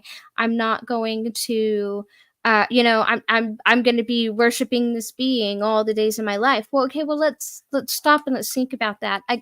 Logically, if I accept this worldview and I accept this premise, then there are things that I inherently understand going into this. One of those is that the path to heaven is narrow, meaning almost everybody is going to hell, right? And so here I am. I'm going to this place where, sure, I'd like to imagine all my friends and family are going to be there, but if the majority of people are going to hell, are they really going to be, right? Like, it's magically going to be all my friends and family that make it, okay? But somehow I'm not going to be sad about this. I'm not going to be sad that they're not there. Not only am I not going to be sad that they're not there, I am not going to want to cry that I know that they are being eternally tortured, right? Or annihilated or whatever else, right? So that's the first thing. So there's got to be something going on there because there is nothing you can do that's going to make me not sad about that, short of right. taking away some piece of who I am, my memory, something, right? Like I'm not So going to be maybe that's directly. not how And it is, you know? then, if I'm just going to be happily worshiping this being, well, I don't know. That's in the book. They said trust the book. And Where in the book does it say You're gonna Oh. forget about your friends and family. No, that's what I'm saying. They don't. It Yeah. doesn't. It just says that I won't have any tears. But how could? That's what I'm saying. Like when you But think there's a about lot of Christians that how will. could you not? There's a lot of people who are Christians and a lot of pastors who will tell you that in heaven you won't know. Like I won't know. You won't even know your own wife or whatever. Yeah. Yeah, I Like don't you won't. believe You wouldn't that. know your wife. I wouldn't know you as my childhood best friend. But then I wouldn't be me. Yeah, I don't think You that's see it, but you see, but that's what I'm saying. But then I wouldn't even be me. And so, what is being saved at that point? Right. Right, See, and and so- that's why I've But struggled I'm with not. the same I'm thing. not in love with that version of heaven either, and No, I don't think I'm it's. not I don't at think all. it's biblical. You know, like No. I mean, for me, like I mean, most Christians, like I was trying to explain earlier, like they look for heaven or hell and death. They look for this eternal death with God. And it's like I'm saying, like I believe quite like you do. Like death is a lot like before we were born. You know, before we existed. I don't remember what happened before I existed. It will be a lot like that after I die. You know, I expect. But rather I look for the hope in the resurrection of all life. You know, that's when we're going to be given our new bodies and we'll be there with God. Yeah. You know, and I also believe our pets will be there because oh yeah, I think so too. animals are in heaven. It says the lamb Sure. will lay down with the lion. So why wouldn't And our God's beloved yeah, pets and be God's up bringing there? back everybody. He's bringing back your family, your uncles, your weird cousin Kenny. The child Everybody. you lost are going to Yeah. be there. Yep. look, I don't mean, have and a it even problem. says in the Bible that babies that are taken will be in heaven because they have never sinned. That's all well and good. I mean, if that happens, I don't want to be a part of any god that's like annihilating and eternally torturing things that didn't guess right before they died, right? Like that's just not something I want to be a part of. I don't know. Well, I guess it's not up to you if that's the reality of things, is it? Well, if that's the reality of things, I'm not going to be raised, right? Because I didn't guess right by the time I died. So it's not really going to matter much. Well, here's the thing. Like, what do you think saves you? And what do you think you're being saved from? Well, I don't know. I know a lot of Christians tell me that I need God to save me from God, which seems like a very strange concept in itself. Yeah. But, well, I think you'll find it's interesting that a lot of Christians don't know what they're being saved from, you know. You know, in a lot of the forbidden or the Gnostic Gospels, it seems to be, at least where I have found value in things, is being saved from myself, the misery I am capable of putting myself in. Right? I think I can find peace and I can create happiness, or I can do the opposite. And as hard as I try to create happiness at all times, I fail, right? And I think every religion says you will. Even the Bible says, right, you're going to fail. And that's okay. I try to be a better me again, right? And I don't always get it right, but I try enough that I create enough harmony with the people around me that they enjoy being around me. I'm close with my friends. I'm very, very close with my family. I'm extremely lucky to have a daughter who just graduated and has never once been embarrassed about me and drags me to hang out with her and all her friends, right? So, right. So I don't know. I think any value that I have ever found has been in its application now. Okay. Yeah, I mean, that's what atheists believe, is they look for fulfillment in this life rather than seeking another life. I mean, but that is the hope of the Bible, is that this isn't the only life, that this isn't the end, you know, that we will go on forever and we will be able to live with our families and our loved ones that we've known from the past that have died, you know. You know, I would hope that, but I would hope that. Yeah. Well, I would hope it'd be biblical heaven, you know, like not this Catholic heaven, because I wouldn't want the Catholic heaven either, you know, the one that you're afraid of. It's not just about the heaven; it's about the God, right? Like, and that's what I'm saying. Like, it sounds great. They don't have a very good understanding of God either, the Catholics. Well, I don't think anybody does. And like I said, if anybody does, that's a really disheartening thought. I mean, even the Bible, like, let's just forget Catholics. Let's take the Protestant Bible. There's a lot going on there. There's a lot of like commanded genocides and don't steal unless God tells you to. Don't murder unless God commands you to. Don't take slaves from your own people. But it's cool if it's the neighbors.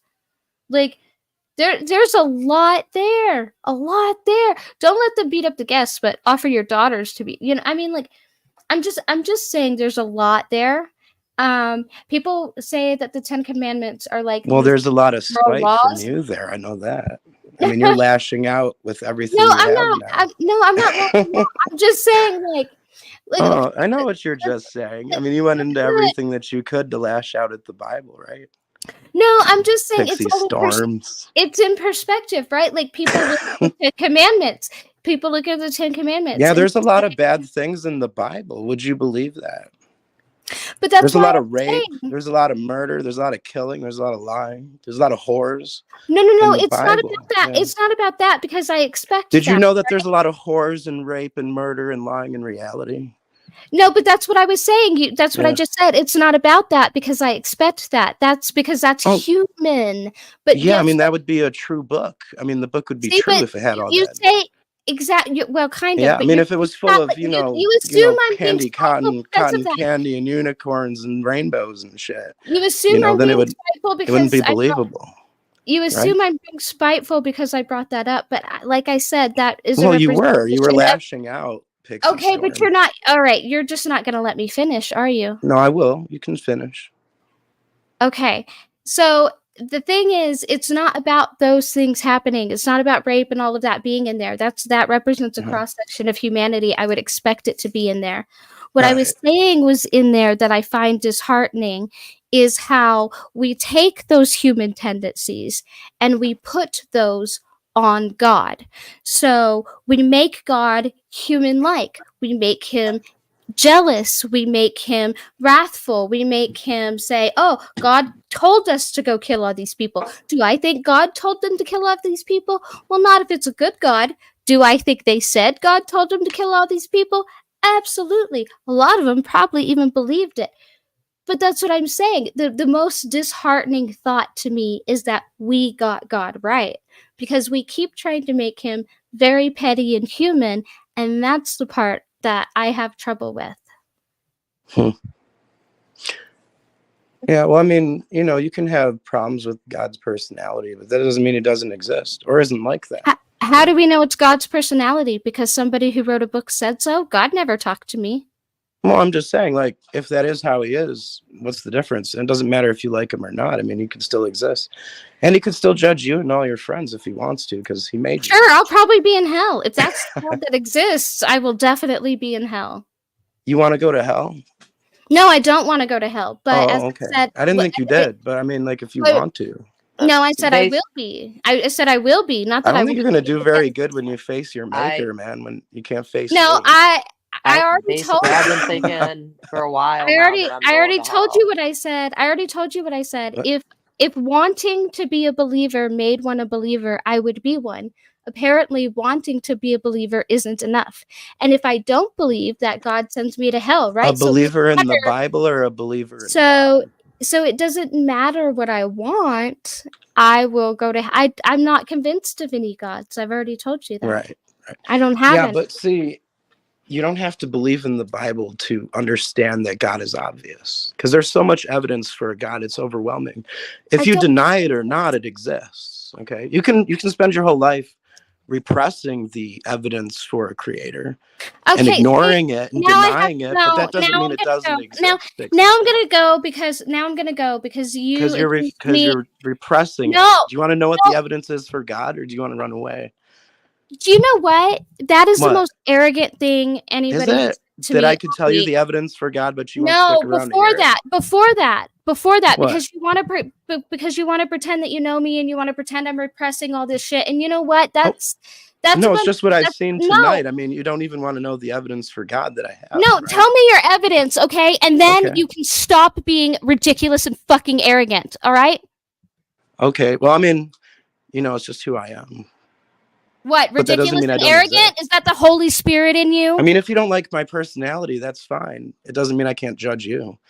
And it doesn't mean I don't exist. Well, continue Right? being arrogant and pretend you know something about me and tell me what you got to say so you can pat Okay. yourself on the back about it.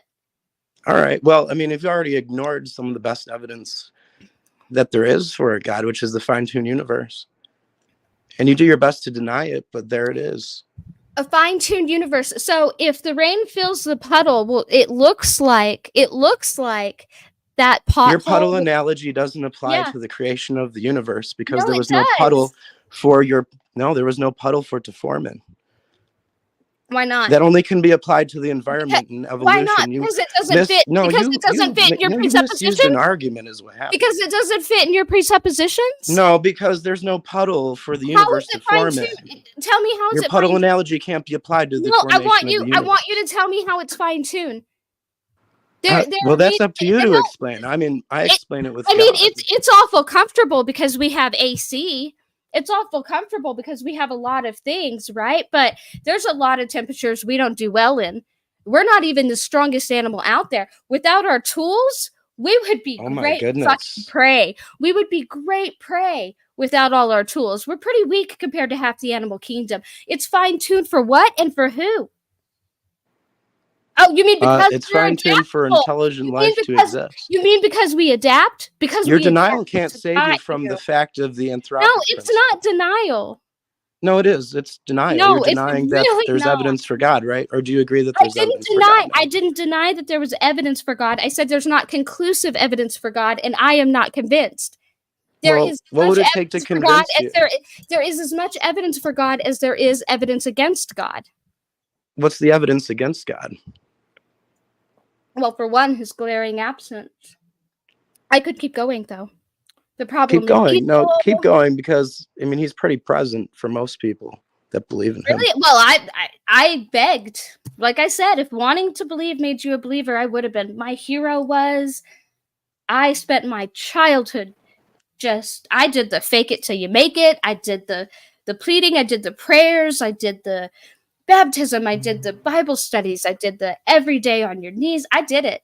Right? If wanting So to do you make want to talk me- about if the wanting- evidence if- you're repressing? This No, if fine-tuned wanting, universe? if wanting, to, no, if wanting to believe You deny made that you the a believer, universe is I'd be a fine-tuned? believer. I'm I sorry. do. Well, that's too bad because physicists disagree. There's a anthropic cosmological principle that most scientists know about, and the principle is that this universe is precisely adjusted for intelligent life to exist within it from the foundation of reality. Whether you And agree we with it or base not, it's that- a fact of we- science. It's not a fact. We base It that is on a what? fact. It's a principle of science. It's not a fact. It's not a theory. It's not a theory of We- science. It's a formula. Stop. We base that on I'll what? stop. On the idea. We base that on what? On the idea that we're here and it's perfect for us. I mean, that seems to be No, what. It's on the kind of fact like- that the charge of an electron and all the other physical constants of this universe happen to be tuned to such precise values that it allows for conscious life. that it allows for stars us, and and we're systems to exist. conscious, right? So exactly, that's what I'm saying. We've based it on us and assumed it couldn't be any other way because, and I'm supposed to believe we know everything. Why?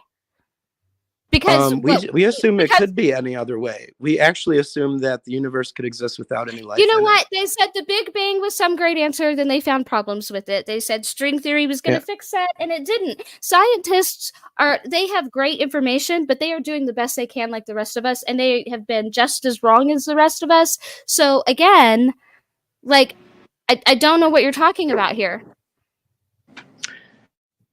Well, I'm talking about a cosmological principle. Can I ask you physics. why you decided It's to make science. a relatively? Can I ask you why you decided to make a really good conversation like uncivil really quick just because you wanted to be arrogant?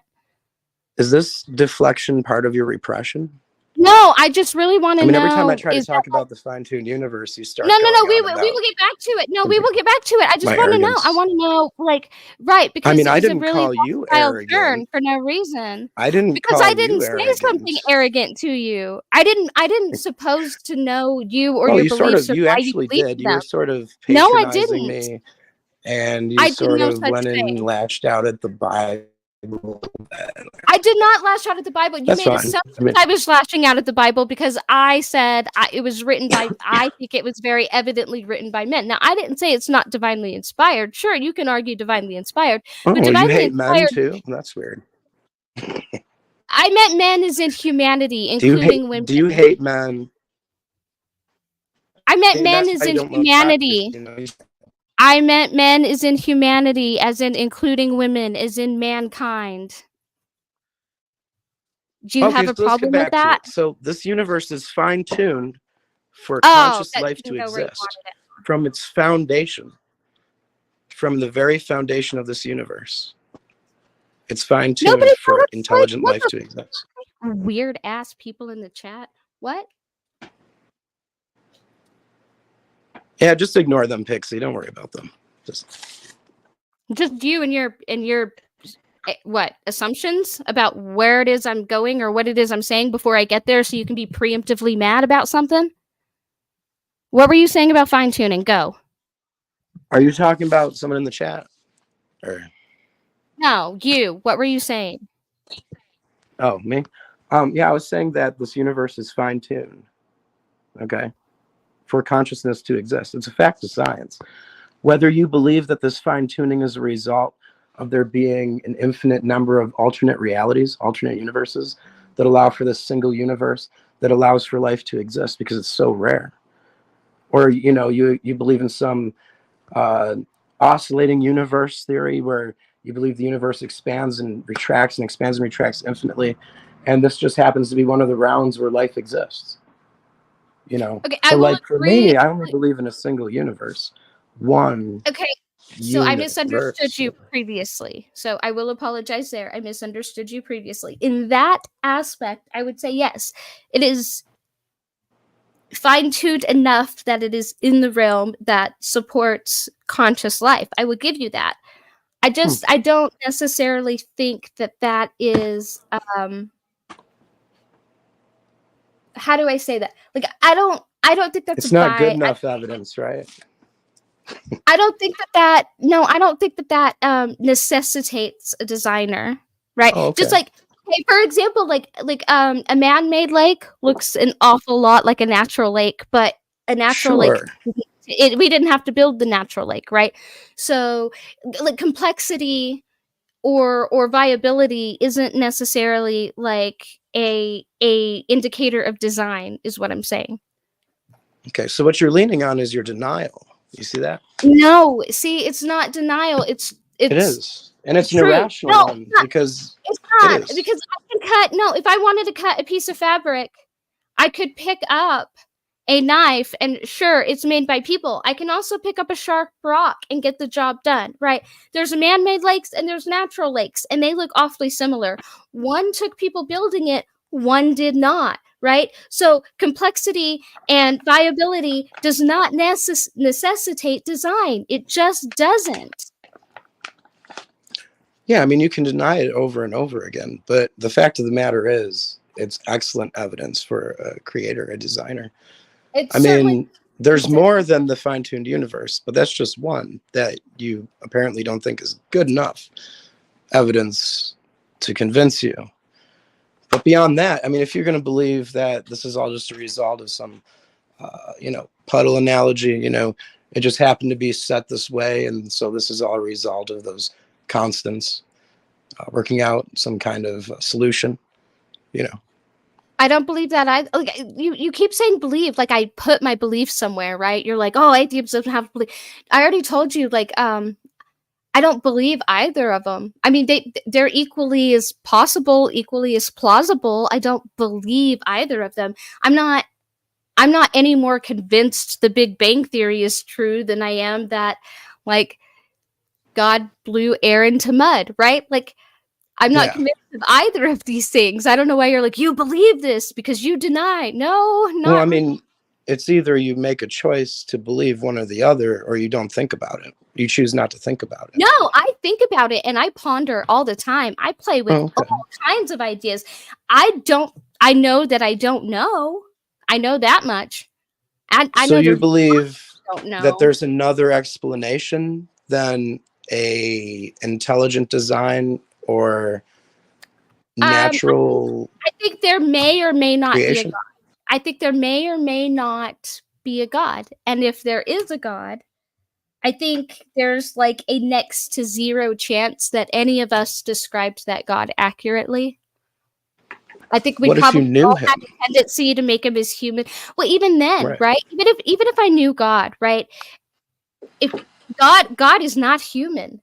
And I could Mhm. try to relay what I knew of God to you, but A, I'm going to relate to God in my human self, and B, my natural tendency is going to relay him to you very humanistically, because A, I want you to understand the characteristics, and B, I want you to relate to him, but you as a human are going to relate to him in a very human way. And so I Sure. think if I did my best, I would be personifying God in a way that doesn't accurately depict him, because how could I? Hmm. And that's why I said there's, there can be divine, you can argue divine inspiration, but I have trouble with divine authorship because we have a tendency to make God very human. So are you willing to like see possibly other lines of evidence for God before you end the conversation or whatever? Yeah, like I said, I don't like, I know that I don't know, right? Like, I'm not saying Okay. there's no God. I don't take that position. Sure. Okay, so then let's talk about it. I mean, you have the evidence from fine tuning, obviously, but that's not good enough. It doesn't constitute a God to you. Right. There's also genetic data, you know. So you have this factor idea that information comes from an intelligent mind, that information can't come about naturally. So like when you look into the human genome and find that there's genomic data that spans on and on. I mean, so much information that it could fill terabyte hard drives, thousands of terabyte hard drives. They say it's echobyte or something. No. I gotta look it up. But No, I'm gonna be they're honest. unveiling I just probably tons don't of know. information. Yeah, well, yeah, I get that, but also like we're also they unveiled a lot of other stuff too. Like we're also made of stardust. It doesn't make me believe in panspermia, right? Like I don't think aliens just came and seeded me here because I have stardust in me. Well, do you believe you're made of stardust? I'm pretty sure almost everything in the universe is made of stardust. Be it a rock, us, plants. I'm sure we've Right. all got stardust. Well, that's cosmic evolution for you, though. That's not like creation. Like creationists, we don't think we're all made of stardust. I mean, God said they made us from dirt. So Well, I don't think I'm made I'm gonna of. suggest the dirt was made from stardust. I don't know. Well, wouldn't it be? Wouldn't everything be? Well, I mean, if you believe that the Big Bang happened and that all the debris of the universe were spread out, No, not even that. in less than a half a second, Not that even the these Big Bang. contents of the universe spanned out and then slowly coalesced because of gravity and became stars. Right, And but then planets form around the star systems. But let's forget the Big Bang. Let's forget how it all started, right? Let's forget that. Forget what kickstarted it.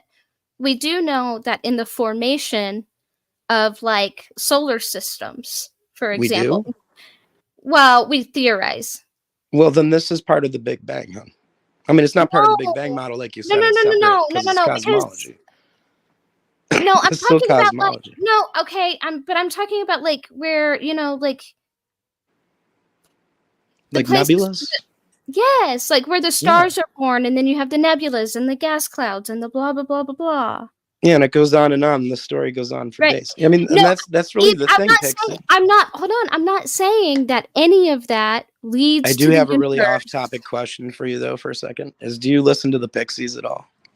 Yes. Of course you do. All right. So, I gotta I'm give not, you a okay. Discord link. I gotta get you a link to the Yeah, server. definitely, not- because I was going to be sharing the Pixies tonight. There we go.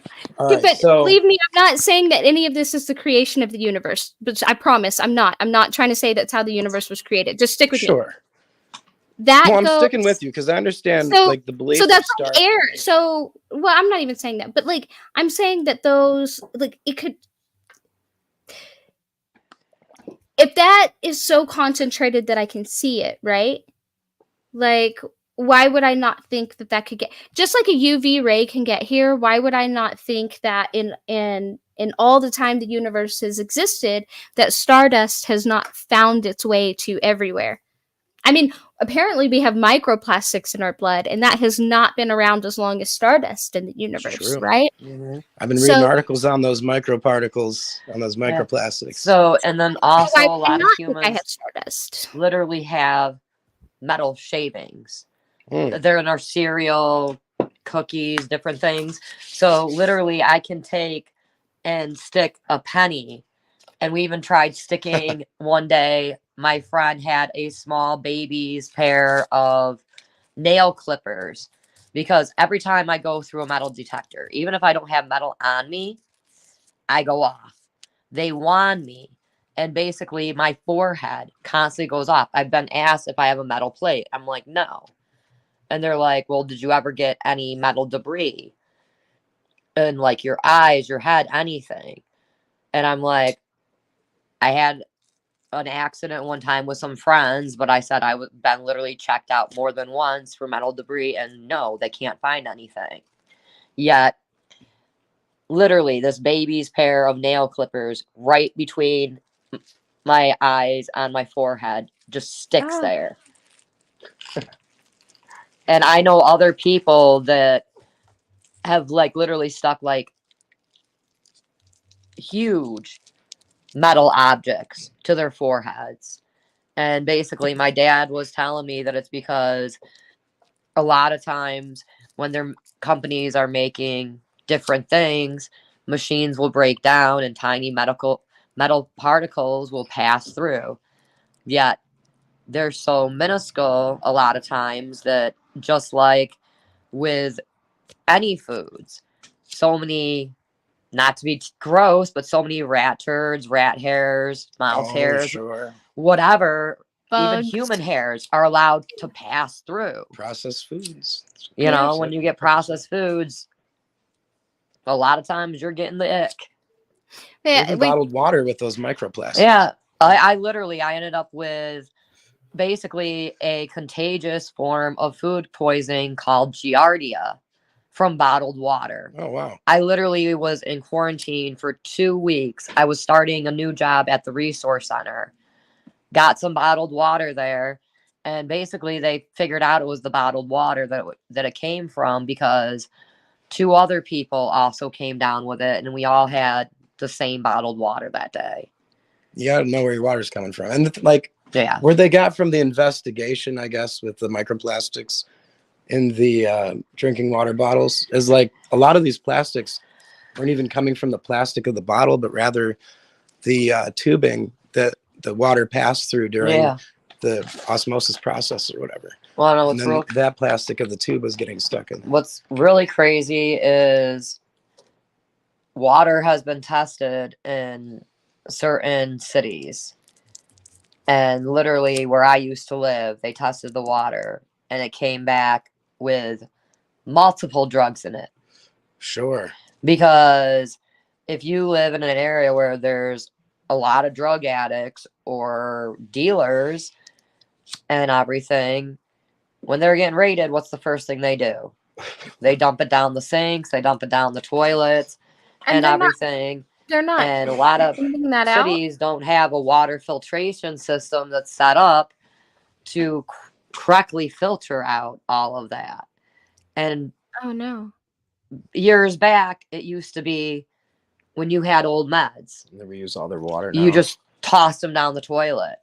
If basically the first time I was working for the resource center, and if there was meds that were old, like a blister pack of meds that were old, or you opened the wrong med to give to somebody, rather than sealing it up and throwing it away in a correct garbage bin, it was thrown down the toilet.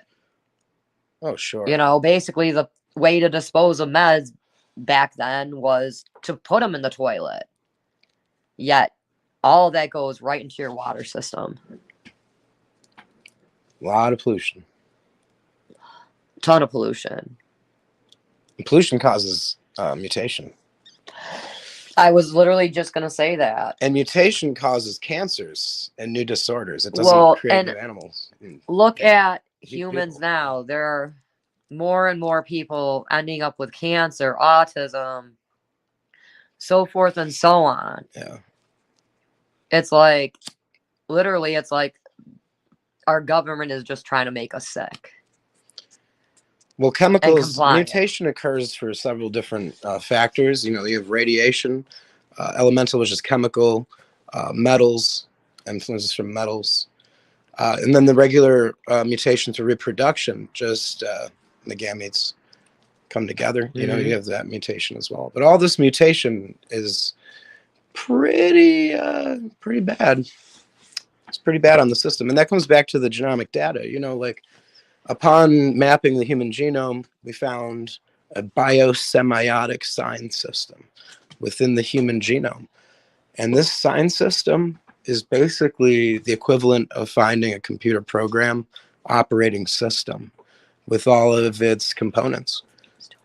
Sure. So this is one of the better evidences I think that we talk about here on the C Science Film Lab channel is this genomic data.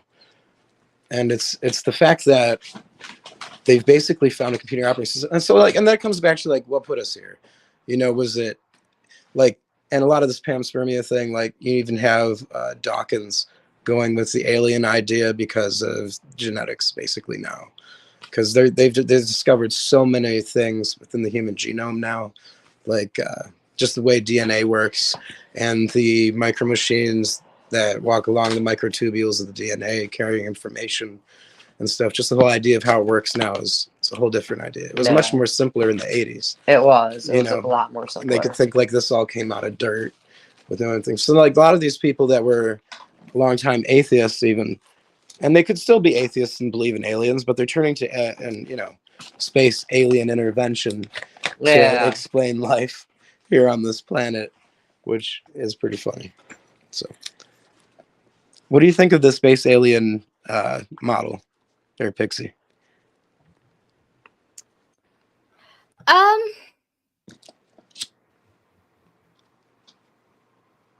I think it has a lot of holes. Sure. But I think Definitely. it's so much fun to play with. I agree with that one. Have you ever seen UFOs or anything of the sort? I have not. Okay. So, as a kid, no joke, me and my brothers, to this day, we swear that we saw a UFO. Yet, my dad explained it away. There's an aircraft called the Aurora. Sure. I want to say it's the Aurora 757 or something like that. But it's a spy aircraft that's in the shape of a triangle. And on the bottom of it, it literally has a big light at the tip and lights at each tip of the wing. So it's got 3 lights on the triangle and everything. Basically, the door that comes down. Have you ever seen a ride called the Gravitron? Yeah. So you know Yes, how to the wall. on the old versions, the door would kind of come down out of it and then you'd walk up a plank to get in? Yeah.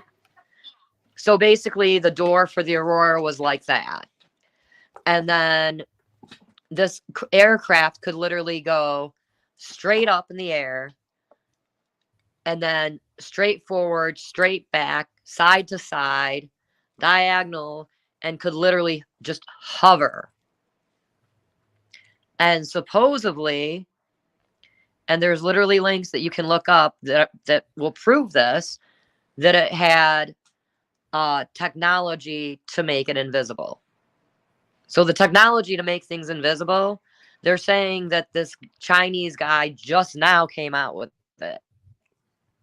Yeah, And, well, I think literally. it's because they called it invisible, but Well, it was kind of invisible. There's a difference, though. I think cloaking is what they wanted to It's do. more of a cloaking device. Right. Like they Yeah, basically the it's colors and cloaking. the It's angles not really and invisible. it's the colors and the Yeah. angles. So and basically the, they use like a mirror technology that when it's on, basically it mirrors everything around. So you yeah. can't, it basically cloaks it. It's not Yeah. actually invisible. Right. That and But the angles are basically, done my in such a dad way thinks that it that's makes what we it saw.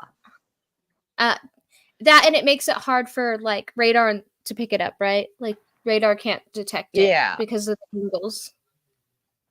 Yeah. So basically, my dad swears up and down that we had to have seen that aircraft, but literally, we were outside looking up at the stars. That was a big thing our family did. I'm a country girl, so laying out on the ground, not even on a blanket, looking up at the stars and then falling asleep and waking up screaming because a squirrel or something ran over you, you know?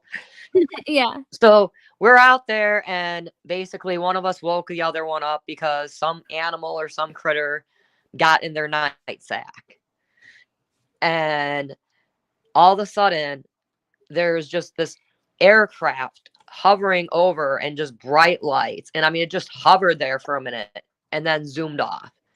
We ran in telling our parents, "Oh my God, the aliens are coming to get us. The aliens." Alien. So we had literally just seen that movie Invasions and watched that Pod People movie. And here we are. We're like, I mean, I'm literally probably 7, 8 at the time, So of course I'm going, aliens, aliens, aliens. But to this day, I still almost, if I believed in, I don't know if I believe in aliens or not. I really don't. I'm on the fence on that one. But if I did, that was a freaking UFO. But I have seen videos of the Aurora aircraft too. So, I mean, very well could be. There's also, have you ever seen a black helicopter? Yet, not heard the helicopter. It's a spy helicopter, okay? Yeah. You literally do not hear it.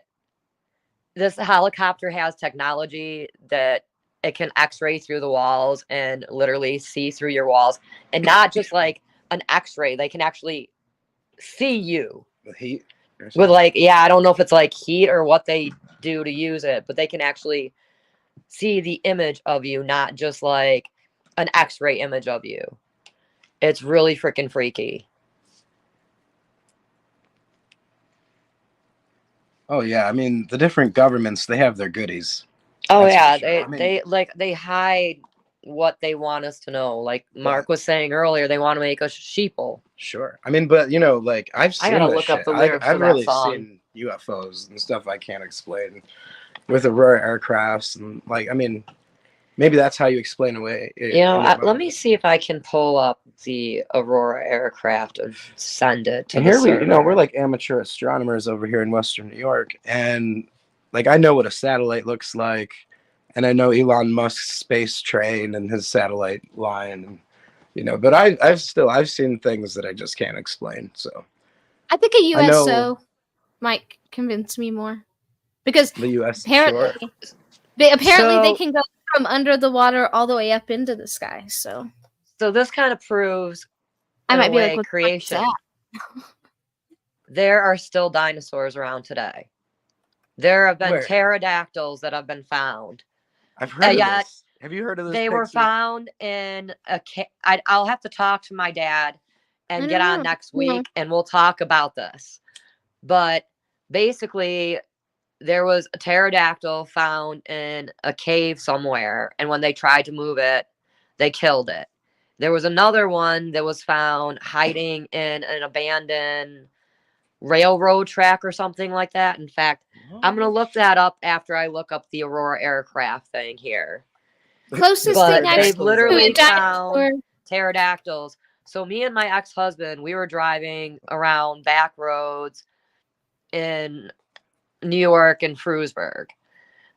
Up by, or actually no, we were driving out to PA from Frewsburg. So we were originally up on a road called Guernsey Hollow that supposedly is a haunted place. we see all of a sudden just this huge shadow fly over us and literally heard the flapping of wings over loud car bass music. That's Again, we get lost out in Warren, PA. We're trying to find our way. We're on this back dark road. All of a sudden, this thing swoops down in front of our car. Same thing that we were sure we saw before in Frewsburg. To this day, we swear it was like a pterodactyl or something. It was the freakiest thing ever. I think the 3 biggest things I've seen fly. And supposedly we have Bigfoot. Supposedly around Frewsburg area, Chautauqua County area, we've got Bigfoot. You'll see if you go to Man, I do Ownaville, not believe to in the res. Sasquatch, man. Like, it's so funny. Like, the Ownaville res Oh my literally God. has Sasquatches. I've got pictures of me, like, because like the back of them has like this big old booty. So I literally have me bent over next to one of them and then me like sitting on another one's lap kissing it as a joke going, do people really believe these fuckers are real or something stupid like that? Oh my goodness. The 3 biggest things I have seen fly was a shoebill, which is about 5 feet shoebill? tall. Yeah, Mhm. that's a I big like bird. when they, Oh wow. I like when they clack their beaks because it sounds like a machine gun. They're Anyway. crazy cool. It does. It sounds like an automatic gun going off when they clack their beaks. Oh And- really? But they're, Yeah, That's yeah, awesome. they're I not like their hostile. color, like They're the not gray hostile color. though. Yeah, they're gorgeous. They're not hostile though. They'll also like bow and shake their head at you. It's like a greeting. But the other 2 was a the weird, what is it called? The bat that has the weird weird elongated face, and then the giant fruit Empire bat. bat? The fox bat? No, Oh, maybe the yeah, fox you're bat. right. But then Yeah, I was but gonna say the fox bat. But the giant fruit bat is huge, and when those things Sure. fly with their leathery wings, they're like, they're great. Anyway, They're kind of freaky. I think they're fantastic. I think they're super cute. I would totally feed it bananas if I walked Bats outside. used And to there be was my a 5-foot favorite bat animal. hanging upside down. I'd be feeding it bananas. That's crazy. I don't know why, but I have felt, as strange as this might sound, I have felt oddly drawn to your channel, Pixie Storms. That's probably your Oh, I name, and because I like the Pixies or whatever. But I'm glad that you decided to come on tonight and talk with us and stuff. Sorry, I got that's a why I little put that out grr. there. I don't like it when people say that to me. Like And that I'm sorry not. I got a little arrogant and short with you. I But don't. that's I just don't how like it I when am, people. you know? I was gonna I say that just- is exactly how he is. I just don't like it We when fight people about it all assume the I'm time, so don't insincere. don't take offense to him getting like that because that's Oh, I get over it pretty quickly. It's okay. yeah. I've Well, been learning to get over it. Even the dog is a, what is it? What was that? Even the dog is a, Oh, not masochist, but narcissist. yeah, I'm a narcissist, man. I can't help it. Oh, I doubt that. No, he I am. I'm he a total can be a narcissist. total narcissist at times, but then other times It depends on my he's- feeling. You know, he's the biggest sweetheart ever. So basically, like one of my friends, an old neighbors, was telling me earlier. He posted, "I'm a fucking asshole." I wrote back and I'm like, "No, you're not." I'm like, "You're the motherfucking biggest sweetheart I know." Kid, literally one day, my ankle rolled out. Basically I ended up recracking it, spiral crack up my fibula, Ow. and basically broke almost all the bones in my foot. Ooh. I was trying to walk on it because Mark can tell you right now. I've been walking around on a leg that I shouldn't be walking around, Yeah. carrying stuff with a carrying hernia. groceries. I'm like, let me carry the groceries. You know, I'm So what? I'm Let me literally carry the supposed to be groceries. using a Yeah. walker or a cane or crutches. Or not a cane, the walker or a wheelchair or crutches. And I'm like walking around using his walking stick or walking by myself because I found out I have neuropathy. Basically, if I don't start doing everything for myself, I will end up in that wheelchair forever. Literally having everybody do everything for me. And I'm not going to live like that. So basically, I told Mark, I said, I don't care how bad I'm going to hurt myself. I don't care how bad I'm bruising myself. I'm going to freaking do as much as I can for myself. But when I actually need help, really need it, I'll swallow my pride and ask for it. Yeah, but you don't, though. I mean, you do. No, I You do. You do. Because See, I've that's me had- being- I- that's just me being but big. he's right. I don't always do it because I have a hard time with Wish you would. pride. Wish you would. But which is basically I got told when I was in by one of the guys, Jose. You do realize pride is one of the 7 deadly sins, right? He goes, Only for Catholics. he looks at me and he goes, no offense, but if you're going to be trying to get your life right with God, he goes, you need to get rid of that pride. And he's actually right. You know, I need to learn to let go of it and actually ask for help every now and then. Because if God does exist and he's up there, like the way this guy believed, then he's right that I'm right about thinking I'm going to hell. But he also told me that even if you are struggling with your belief, but you do believe that there is a higher power and there's a God, That's probably a better That- place to be anyway. that basically you're still going to heaven. Yeah, Even if 'cause, you I mean, don't if you quite regard believe him- in the Bible. Sure. If you regard a higher power, you're going to act differently. Yeah. I mean, like, even if your God is just like the ultimate power of the universe and he's not the God of the Bible, then he's still in control of everything. And you know, things are going wrong or whatever, you know, then, and if he's really in control, like, you got to feel him or at least try to communicate. I don't know. What was the other thing I was?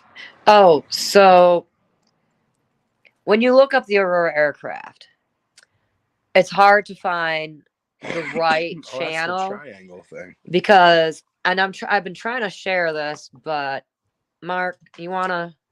Sure. I can. So, Oh, let's maybe see not. Hang on. Let me switch if the you camera. can get the camera on. So And now there it this is. site here, I'm trying to find the There's right the- site for it. But this site here is All right. telling you basically that the Aurora aircraft is a myth, that there's no evidence that it was ever built. In fact, I'm going to read this in a second. I heard it was a mystery. So, Aurora is rumored mid 1980s American Renaissance aircraft. There is no substantial evidence that it was ever built or flown, and it has been termed a myth. The U.S. government has consistently denied aircraft was ever built. Aviation and Space Reference site aerospace.web.org concluded the evidence supporting the Aurora is circumstantial or purely conjectural. There is little reason to contradict the government's position. Yet, my dad, who, he is basically a conspiracy theorist, yet has been able to prove right a lot of the conspiracies he's had. He has video evidence proving the Aurora aircraft exist, and basically evidence that proves, you know how a lot of people, when you think of an alien, describe what a typical alien to you would look like. Like the Grays or whatever? Yeah. Or the green. Big Sure. head, big eyes. With the almond You know? eyes, yeah. Yeah, your typical alien. So basically, Area 51 did exist. We all know that. They have performed tests on humans, animals, whatever, with radiation, different things like that. Long-term radiation can turn your skin gray-green. It can make your head, I guess, grow and your eyes become really large. They would send these people into the aircrafts to fly them, Why? because some of these aircrafts had a lot of radiation in them. Oh, because So that's they weird. used those people to fly them. Well, sometimes these people would try and escape, whatever, so they land in a field, whatever, and try to run off. People would see that. Basically, they think it's an alien. It's a weird take on it.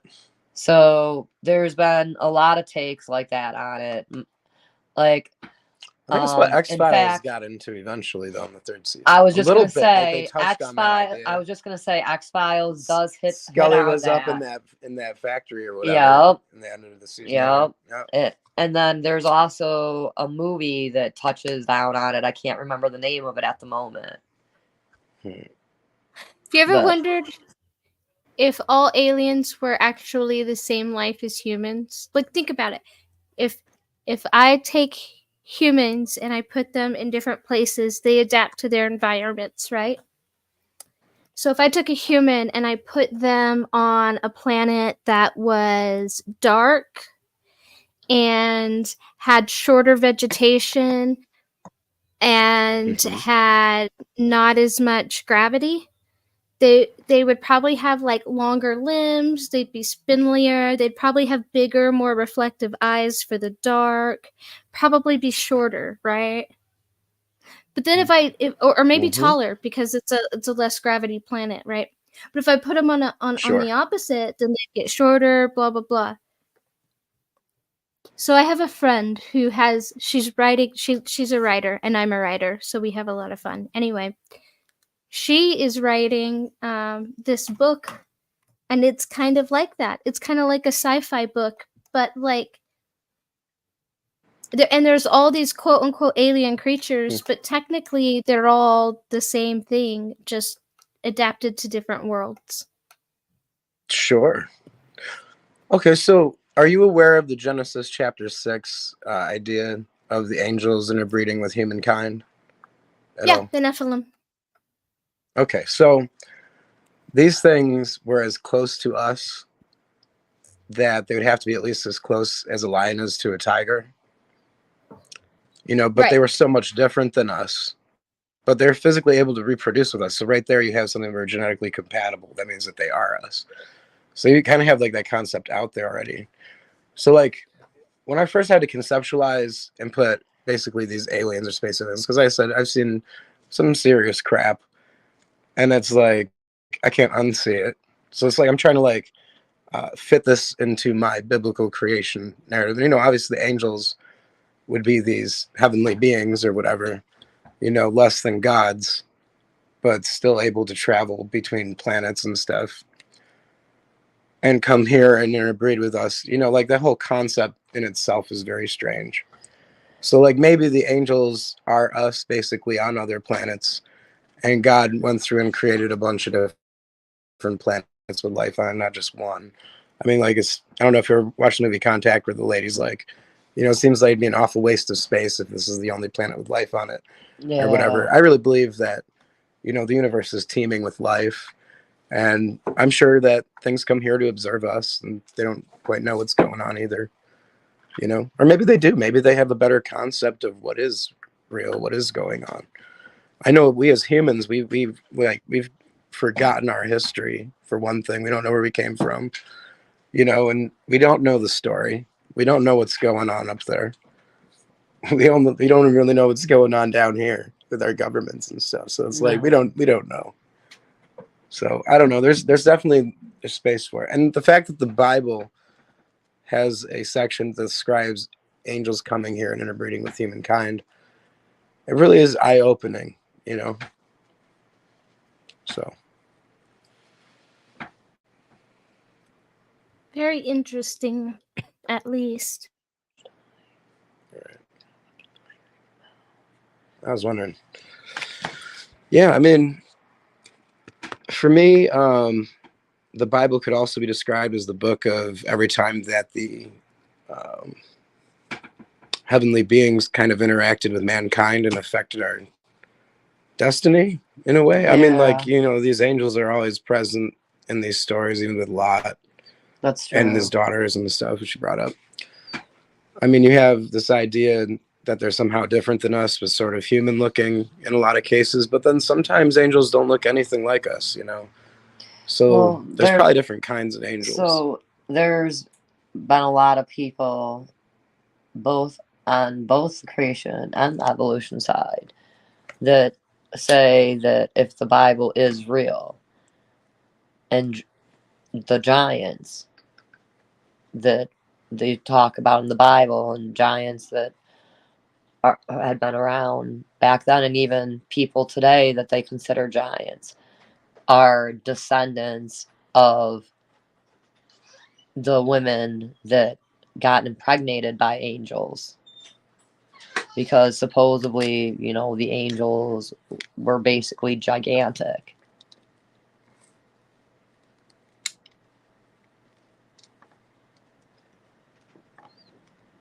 Well, and it's also interesting to be said that, when you consider the tiger and the lion, when they interbreed or hybridize, their hybridization cause gigantism, because you have the liger is larger than the tiger or the lion.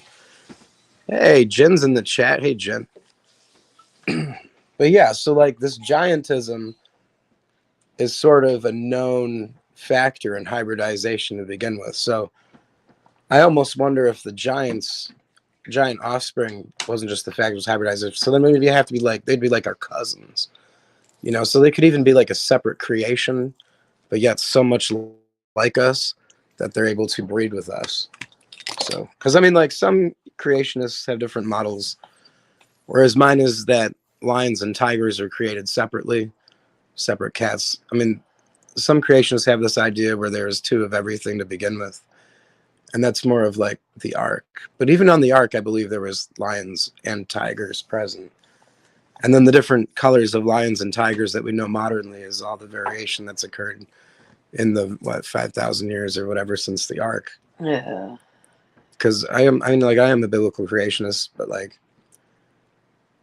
I just like a lot of the other young earth creationists, I'd say they believe in what's called Brahmanology, or the different kinds, and they think that there was only one kind of each kind created, but I think there was only one kind of man created, or mankind, and then like there was variations of everything else. So like there was different kinds of apples, different kinds of pears. Basically, there was only one type of man. Man was separated when the Tower of Babel happened. Sure. And basically that's when we got all the different types of people. Came down and separated everybody, gave them different languages, turned them different colors, whatever. That's where all the races came from. Made them fight. Made them fight. Sure. Yeah. And there's been war ever since. Well, they said that we were like, as one, we could come together and pretty much do anything, in the one world. So like, there's obviously a goal, an underlying goal of the Bible or of God, Mm-hmm. I mean, it could be as simple as him wanting people that are willing to worship him, I mean, not that they have to, but they want to. But why? Why is that important? Why is it important that he has people that actually care about worshiping him? Because maybe he doesn't want people to be forced to. I mean, that seems like it's a recurring thing. No, why That he is wants us to have free will. No, that's fine, but worship. Why is that's a big word? Why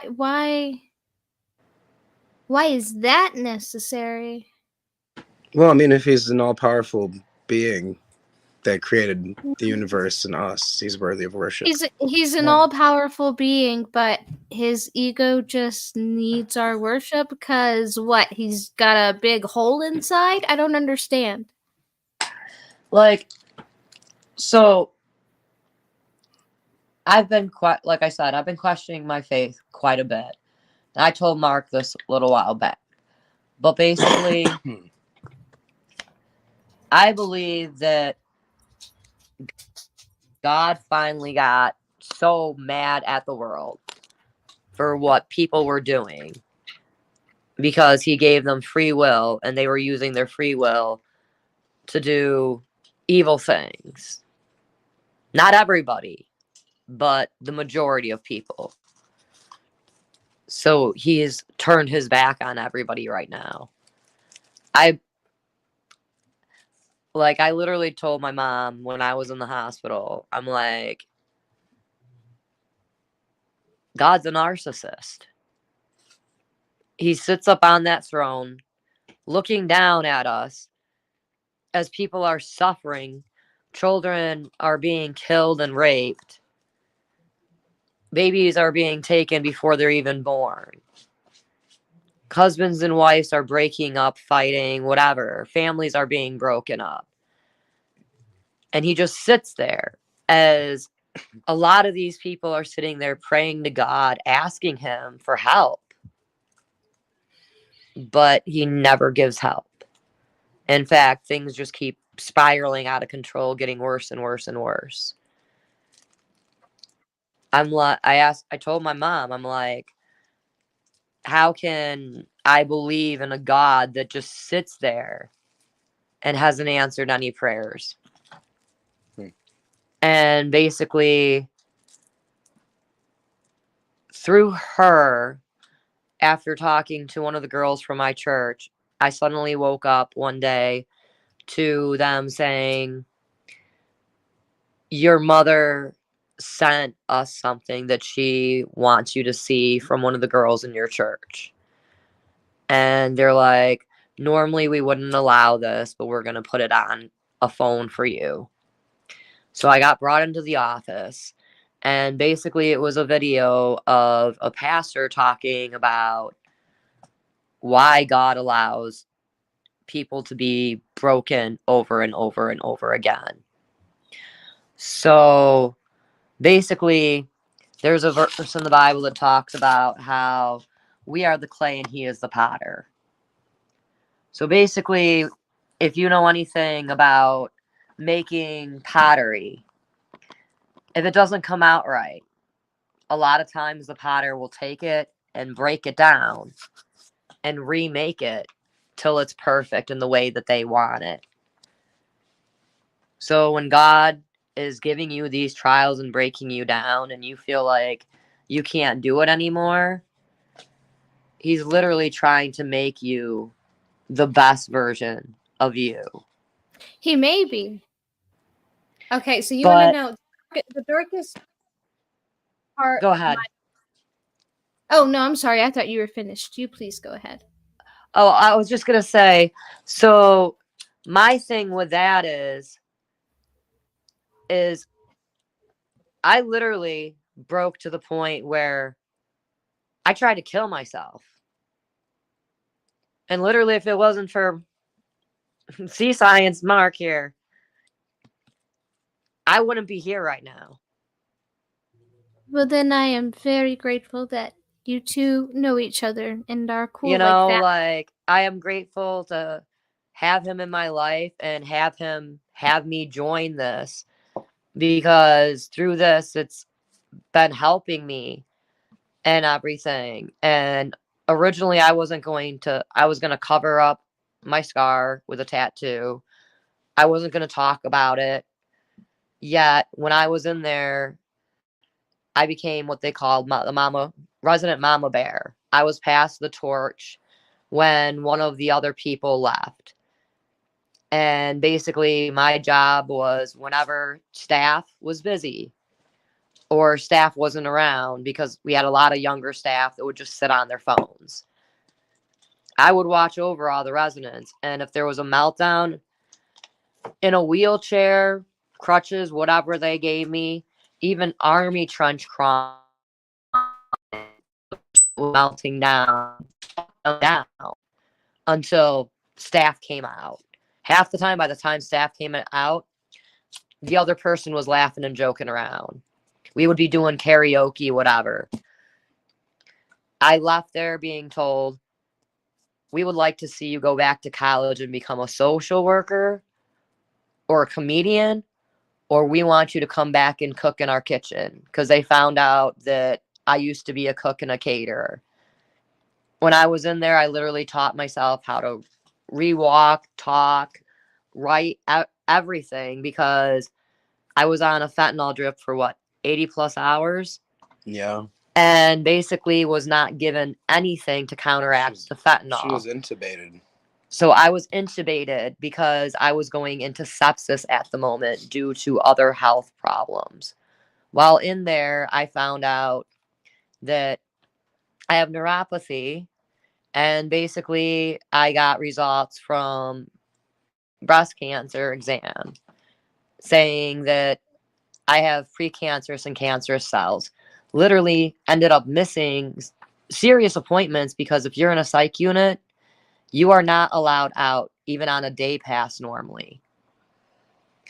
They let one kid out on a very rare circumstance for the death of his father. Normally, they wouldn't even let you out for something like that. Finally, I was let out because of the fact that I finally sucked it up, started taking meds that I told them I can't take.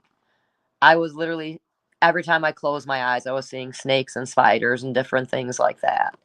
Yet, whenever I couldn't sleep because I'm an insomniac, I would pick up one of the various Bibles that I was handed and started reading it. And I sat there thinking about all the people that I would have left behind. Yeah, if I did go to heaven, maybe I would see my friends and family that's died there. Maybe I wouldn't, because I really don't know if there's a heaven or if there's a hell. I want to believe that there is, but like I said, I don't really know. But I do know that there is a higher power and that there is a God that has created everything, because there's evidence all over. I just don't know if I believe in the Christian Bible version of God. Like, I'm trying to believe that again, but there's so many things that make me question it. Yeah, and as far as like evidence of intelligent creator in creating the life on this planet, or even the quality of intelligent design in nature, being able to observe it and recognize it. You know, you have all these animals that are bilaterally symmetric, but their insides are not, you know. And it's like, it's quite like that when you think of like a car. Like, it's almost as if the car's outside is designed to be pleasing or aesthetically pleasing, you know, pleasing to your eyes. But the inside that you can't see is all disordered. And Chaos. yeah, it's, you know, you got the air filter over here and the oil Yeah. pan down there, and it's all, you know. Well, But and it's like that with the animals, you know. and back to most the of them animals. are bilateral symmetric. So A lot. symmetry is one. So a lot of people will say that to try to prove evolution about how animals adapt. Well, also you get animals that are mating with their mother, father, brother, sister, whatever, and getting mutations. So you can end up like, there's a picture floating around online. I'll have to see if I can find it and share it this next week. But it's of this deer that looks just insanely alien or something. I mean, it's freakish. It literally has ears inside of ears, horns coming out of ears.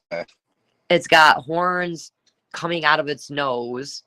Like, the thing was so creepy. Like, I kept going, this has got to be like some AI thing. Yet they had various pictures, videos, everything of it. And basically they were saying it was a mutation because of mother, father, brother, sister, whatever, mating together over and over and over again. Inbreeding. Yep. Charles Darwin, he was inbreeding. It was his first cousin, Emma. There he had 10 children with his first cousin. Oh, that was a popular thing. Yeah, in Britain Yeah. it was Probably a popular thing. Presidents, probably more than Well- one of our presidents married their first cousin.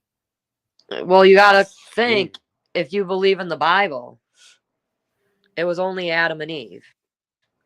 Right. There you So go. think, their kids basically had to sleep with their mother, father, brother, or sister. And to then keep- Noah. Oh, well, yes and no. Because here's the thing: when they get What's kicked that? out of the Garden of Eden, No. I think it's a lightning bug. Oh, get him. oh yay! Got it. When they get kicked out of the Garden of Eden, don't the boys go and find wives? I got it.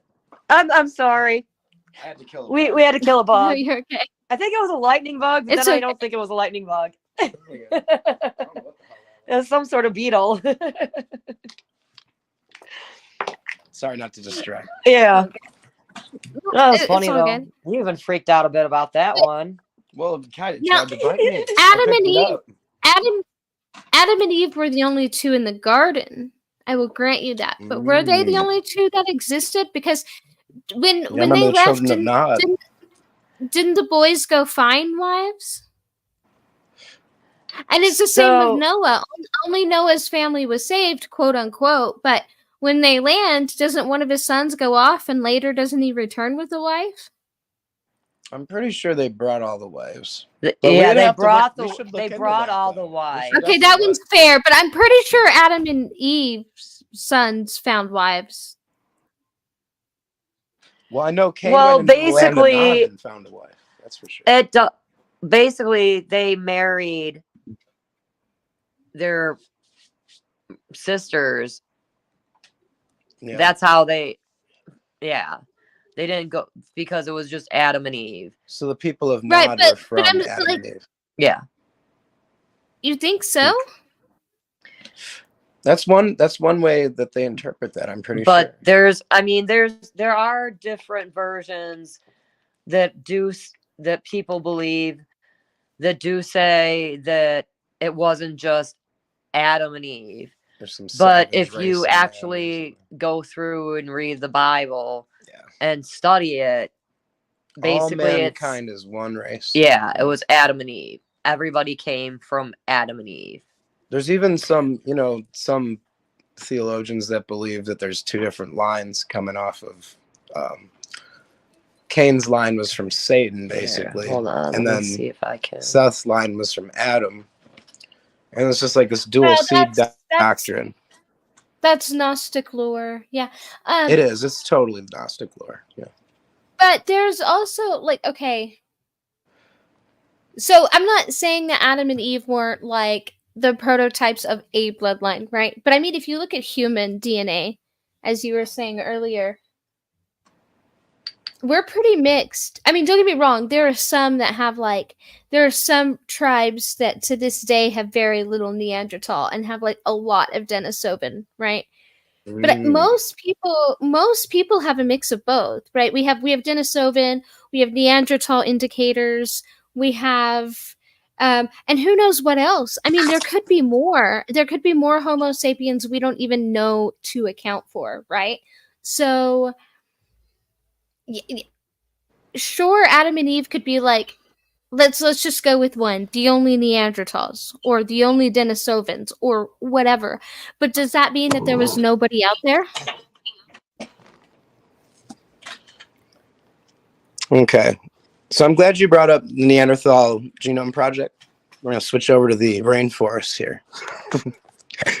All right. So Neanderthal, there's not a lot of them, but there was a Neanderthal Genome Project that mapped the Neanderthal genome supposedly from, I think, a femur or a tibia of what's claimed to be a Neanderthal.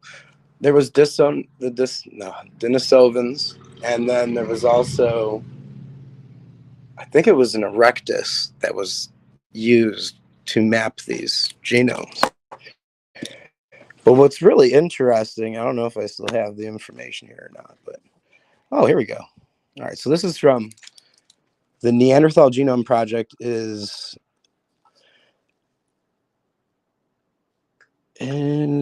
wow, I can't even see. Hang on now. Here, No, I got it. All right. I can pull it up on my phone for you if you want. Oh no, this is good. It's just a Hold little. on.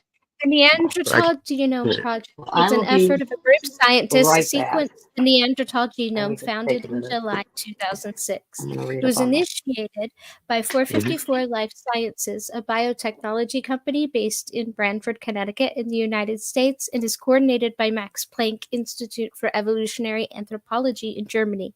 In May 2010, the project published their initial draft of the Neanderthal genome, VI 33.16, VI 33.25, and VI 33.26, based on the analysis of 4 billion base pairs of Neanderthal DNA. The study determined that some mixtures of genes occurred between Neanderthals and anatomically modern humans and presented evidence that elements of their genome remain in modern humans outside Africa. In December 2013, a high coverage genome of a Neanderthal was reported for the first time. DNA was extracted from a toe fragment from a female Neanderthal researchers have dubbed the Altai Neanderthal. He was found in Denisova Cave in the Altai Mountains of Siberia and is estimated to be 50,000 years old. And those obviously are the Denisovans that you had mentioned also, that the Right. source of this genomic data. So Yes. now Well, I know later in this 23andMe, article, if you do 23andMe, they will tell you how much Neanderthal indicators you have compared to the rest of the population. You want to know something I found that's interesting? Please don't take this as scientific. This is completely anecdotal. you're all Okay? right. Just say it. You're good. But You're good. but I have noticed that it's like the people who have very high like European blood, like some are like pure Northern European and Scandinavian mixed. They have like above average Neanderthal indicators. And then like the more heavily mixed people, or the people where you look at their stuff and you're like, damn, they cover half the globe. They have lower than average Neanderthal indicators. And I find that interesting. It is. It almost makes you wonder what exactly were the Neanderthal, you know? Mm. And it's like, when you look at this next, I'll read this next section here. According to preliminary sequences from 2010, 99.7% of the nucleotide sequences of the modern human and Neanderthal genomes are identical. Wow. Okay, so compared to humans sharing about 98.8% of the sequences with chimpanzees. In fact, for some time, studies concerning the commonality between chimps and humans modified the commonality of 99% to a commonality of just 94, showing that the genetic gap between humans and chimpanzees was far larger than originally thought. But when recent knowledge states the difference between humans, chimpanzees, and bonobos at just about 1 to 1.2% again. So they changed the supposed likeness between humans and apes because of the likeness between humans and Neanderthal when this information first came out. And they were like, wow, what we were saying about chimps and humans has got to be wrong because it's so close to what our claim was for chimps and humans. And Neanderthal, they actually changed their amount of time. And I remember that because I was saying, like, you know, and then all of a sudden it's back to 98.9. It's climbing again. And it's like, well, how close is it? And that's really the thing, because you got to be like, okay, so these Neanderthal obviously going to be a little bit different than us. But, you know, the apes should be far different than us from the Neanderthal. Then, So right? didn't they say that like okay, when they started looking at all this, the Neanderthal DNA, I want to say that's about the time they came out with that article that said, like, the Neanderthals were probably like fair skinned with blue eyes. Red They hair, probably freckled freckles, and sure. had red hair. Yeah. And there you go. And that shows your European side of things. Because like you're saying, the Europeans often have more anomalies in their genetic code that match with this Neanderthal tested from the Denisovan caves, you know. But there's also one that they tested that was Erectus, I think. And they've Yeah. compared it. So they have, I think you said, even when you're reading, there was like 3 different samples, I think. Those were those I numbers or whatever. But they used those, and I think one they used like a finger, you know, and got the genetic data from the finger. But here you have an example of basically a red-haired, freckled person, light skin, and living in a cave, right? That's the idea, these Denisovans. And then it's like, these are supposed to be the ancestors to the African ancestors that became us, you know, or they're cousins basically, you know. So like these were living alongside the other Neanderthal and the Ergaster, you know, and they all kind of lived like cousin groups basically. Well, But then when you kind of. look at the genomic data, Some and groups, when there they were some groups that they don't think like really like bred outside their group, really, right? Like the Florentians, Sure. the Hobbit people. Oh yeah, the fluorescences or whatever, the Hobbit, the island dwelling guys. Sure. Yeah, the short, hairier ones. Yeah, I don't believe in those either. But I mean, you know, I'm me. So, but I mean, like we actually we have quite a bit of information on these guys, because there's really not that many of them. I mean, like here's your Florensis, and these are all loaded right into the studio. You know, we actually this section here in the rainforest, we did quite a bit on fluorescences. Here we go. Why it was named the Hobbit at first, and I guess that they weren't allowed to call it the Hobbit anymore because there was some kind of there's some dispute, I guess. I don't know. So, but everyone still does, you know. We all still do. I still call them the Hobbit people. I don't know. Yeah, and there's nothing wrong. We all know what you're talking about. Yeah. So like paleoanthropology is like a sort of a hobby of mine. I've been studying it for well over a decade now. I've been looking at the remains of stuff. And you know, like these Neanderthal, like they're so human like looking. And what a lot of people don't realize is the actual number of fossils that have been discovered. You know, of Neanderthal, they're cavemen. When I say Neanderthal, I mean, if you want to look at this little dart here, I don't know if this is large enough for you to see, but everything up from Africanus, the Australopithecine Africanus. Yeah. So every Homo species basically is what I'm referring to when I say caveman, you know? Yeah. So basically all the precursors to humankind and the human evolution narrative. Now, what's interesting is on this chart, like these bars, and you can see in the key here, the human evolution, where it's red, it's human evolution, that the numbers of the bar are the actual claimed number of individuals that have been discovered of each of these species, you know? And it's interesting, like how many claims there are of each one, especially individuals. Now, what I've come to find is that doesn't mean like individual skeletons or even partial skeletons, rather.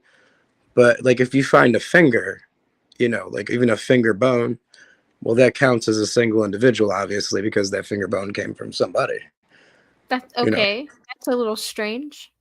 It is a little strange. So like these numbers that are on these bars aren't actually like partial skeletons, but pieces of skeletons. Well, then And I'm they're all gonna say numbered and categorized. the little What- block that has a 1 better be more than a finger bone. That's all Oh I'm my saying. gosh.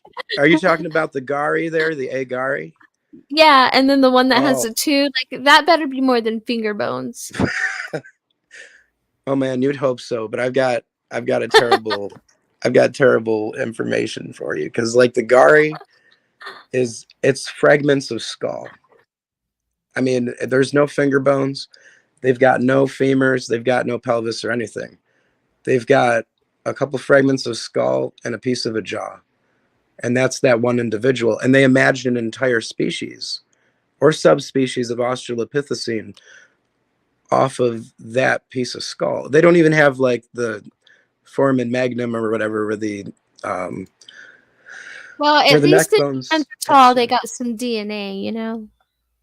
Yeah, I mean, I wish they would test these things for DNA even.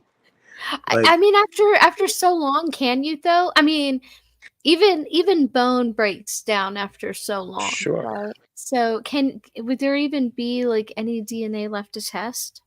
Well, that's the thing. I think that's why they don't try. I mean, it's because the assumed age of these remains, you know? But even that, like, because without that, right? And you just have these fragments. I'll say the same thing I've always said. It's like always when they say they find the missing link, I just laugh at it because I'm like, without some like serious DNA testing or something, like you can't tell me that like that's not a human with deformities or an ape with deformities or some genetic disorder. Like I don't know what the fuck's going on there, you know? Exactly. It's Yeah, and like that's people are pretty like, much oh, what we've we found come like to. people were like, oh, giants used to walk the earth. We found this giant skeleton. It's 9 foot tall. Okay, but there's a guy that has gigantism and he's 9 foot tall too, and he's probably going to leave behind a 9 foot tall skeleton. And guess what? It's going to be thicker than most And he people's because exists it is certainly. right. So, like, does this prove giants were everywhere? Not really. You know what I mean? Right. It just proves that one existed at some point in time. Like if you find Right. that giant femur or whatever. And one exists now. But like you there's said, they there's a still guy who exist keeps now. growing. Yeah. So, Let's do I see. believe that means that there's some race of giants running around? Probably not. I mean, I don't know.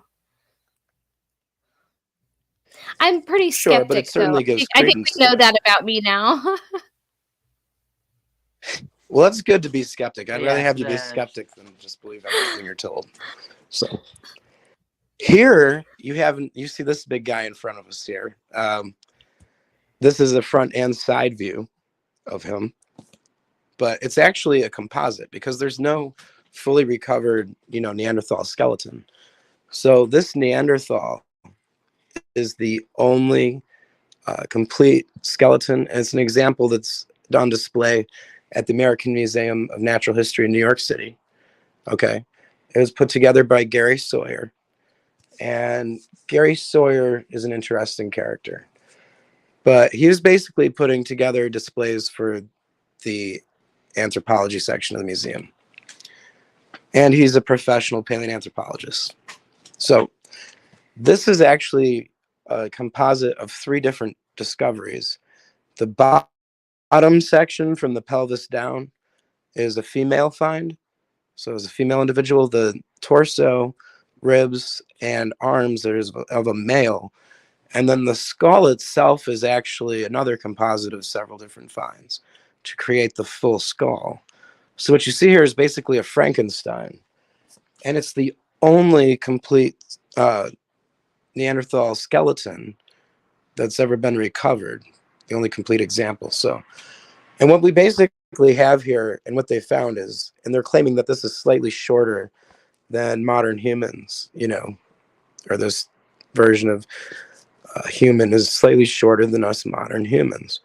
Now, when you consider it's got a female bottom on the thing, and when you look at it, you can be like, yeah, that's actually a really strangely shaped skeleton, because the bottom is so much smaller than what the top would be. And then you realize when they stand that next to a modern human man, and it's just about 6 inches shorter, there's not really that much difference. So even these Europeans in the Denisovan caves, this European-looking Neanderthal, they could have been just normal guys, and just been 6 inches Very shorter. true. You know what I mean? And Yeah. what we found in their DNA, as we read earlier, is that they're actually so close to our DNA that they fall within the range of the spectrum of variance across the modern world of humanity. So you have, because it's 99.7, what's it? Let me go back. 99.7% of the nucleotide sequences of the modern human and Neanderthal genomes are identical. It's like, wow, we're almost Didn't the they same say thing. we get our? Didn't they say we get a lot of our immune system capabilities from the Neanderthal DNA? I left think that's behind? that's one of the claims now, and they're claiming a lot of different behaviors are from them, and even maybe making fire came from them. They're like handing everything over to this hypothetical cousin of humanity. And I know it's not hypothetical because we have bones, but when you Well, come and DNA, test these but bones and the DNA says 99.7, it's like, didn't we just find some humans in a cave? I don't know. Well, because here's the thing, it has to be somewhat readable because okay, first of all, I know that when you're like the markers they use to read your DNA, they'll tell you things like, we can't tell you what you like what all your ancestry is. All we can tell you is what part of your heritage contributed to your DNA makeup, right? And then there's things called like DNA washout where certain people in your heritage they won't show up in your DNA. Like for example, I show some things in my DNA that my sister doesn't show, but she shows some things that I don't show, right? Even though we're full sisters, and it's just Because because of some that stuff DNA is preserved washout. and other stuff is discarded. Right. So they call that Sure. that DNA washout. And so then they'll tell you that a boy's will always be slightly more accurate than a girl's results because they'll use the maternal haplogroup to test to read the female, but we don't Hmm. have a Y chromosome. So for the male, they use your maternal and your paternal haplogroup to read your results. Right? Huh. Yeah. So, but they'll, and it's so weird because we did the 23andMe, right? And it tells you, you're this percentage of that and this percentage of that. And it goes all the way through, native, Iberian, Sardinian, blah, blah, blah, blah, blah. And then, yeah, right there, it's like you have this many Neanderthal indicators and it's this percentage below average or it's this percentage above average. And I think that's interesting. It is interesting. It makes me wonder how accurate they really are. I mean, you've got people with these results, and then we're just supposed to automatically believe them. I don't know. For me, I don't know if I believe like them, one but of I the know first it's things not they whatever do. they're reading is not random because I've noticed that trend. Sure, it's definitely not random. But I mean, if we're all from the same people, and here you have this idea that humankind has been bred into, and it's coming from both narratives, because we were talking earlier about the Nephilim or that concept. Yeah.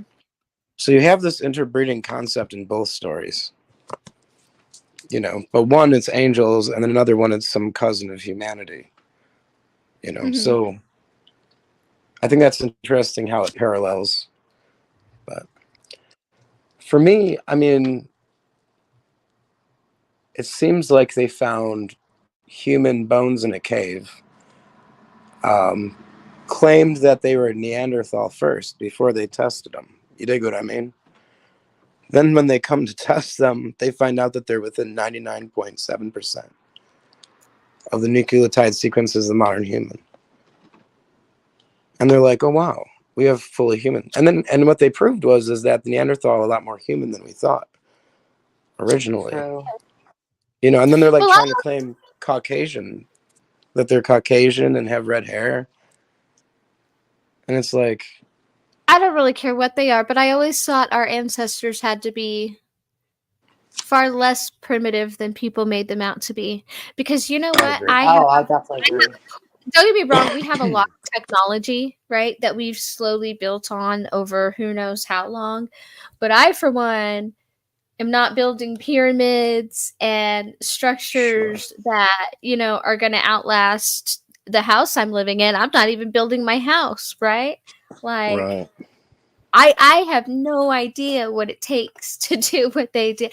I know some survival stuff. Sure, I can get by, but you know, like in an apocalypse situation, I'm going to be camping in a forest. I'm not going to be building temples. So, you know, I don't know. Sure. Yeah, and I mean that's interesting because it's like you have this one. The human evolution narrative is that humankind has basically existed on this planet for hundreds of thousands of years. You know, as Neanderthal or Naledi or whatever. You know, but basically humans building fires, having civilization. But all we can remember back is what, like 2,000, 4,000 years ago, like to Egypt. And before that, we don't have any remembrance of the writing before cuneiform. You know, it's like, how did we just, you know, there's like, it seems like we forgot our history, is what I'm saying. If that Well, is and true. the history books There's a are theory. literally there's- leaving out the history. Sure. Welcome back, Julian. yes, welcome. Thank you. There is a theory that we used to know not everything, but we used to have records further back than we have now. A lot of people like there's a theory that like we lost more information than we can like conceive of in the two burnings of the Library of Alexandria. Sure. Well, we would have had to have, because I mean, and not just that, we would have to be missing these other monolithic buildings from these prehistory times, or we're misinterpreting through our current archaeological research. We're misinterpreting the age of some of the buildings that we are claiming are 10,000 years old. Because like the oldest stuff we have is 10, you know, claimed to be 10 to 12,000 years old, like this Göbekli Tepe thing. And it's like, well, then what was before that? Because you're telling me 100,000 years of humankind, and we just finally realized there the difference between our ass and our elbow. You know what I mean? It's like, Well, you know, I wonder how much we haven't found yet, right? Because I mean, Sure. we've found ruins in deserts, and we've even found ruins in jungles and things like that. But how many ruins are buried in hills and mountains that we don't know about? And under the seas. Pixie. What about if Antarctica melts and they find a pyramid there? That'll throw everything into jeopardy. Like the whole story of humankind. Well, I mean, and think of all like the ones that they found that are underwater. Like there are Sure. literally like diving camps in cities that are basically underwater now. How much native lore have y'all read? Not a whole lot, to be honest. Native American, I've read a bit. Yeah, there's different tribes that believe different things. One of them I find pretty interesting because, I guess because it was such a juxtaposition to the one I read before. The one I read before was talking about how people came down from the heavens, but this one was complete opposite.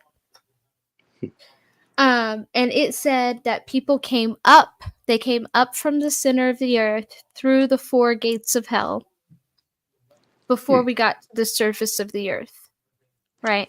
To live and to populate. And they have a lot of different ideas. I'm not going to get into all of them. It's the same culture that believe in the sky people, and like the sky people's job is they exist in like another dimension, but kind of alongside of us, and like where our job would be to be like guardians and custodians of the earth. Their job is to make sure we're doing what we're supposed to do, and if we get too far off track, they tell on us, and then we enter a time of unbalance. Anyway, it doesn't matter. The point is they talked about coming up through the four gates of hell, right?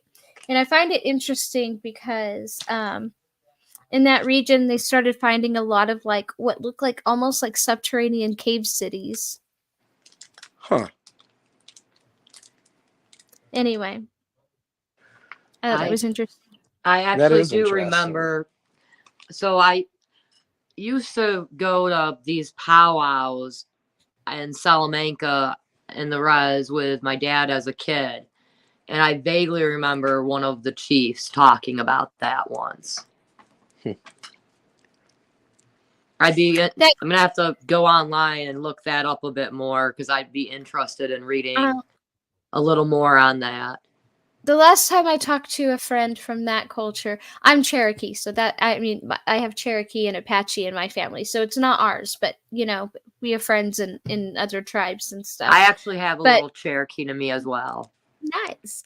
But she I spent more time with the Comanches than the Cherokees, but I do love the Cherokees. I know the legends and the culture and stuff. Not Have all you of ever it, but- heard by chance of the dragons and stuff in the Native American history, oral history and stuff? Like the underwater panther? Oh, I know a little Mm, bit about that. There Not used to, much. the Great Lakes area, they said was inhabited by the underwater panther. Mhm. Oh, the Lakotas. Yes, that would be up there. But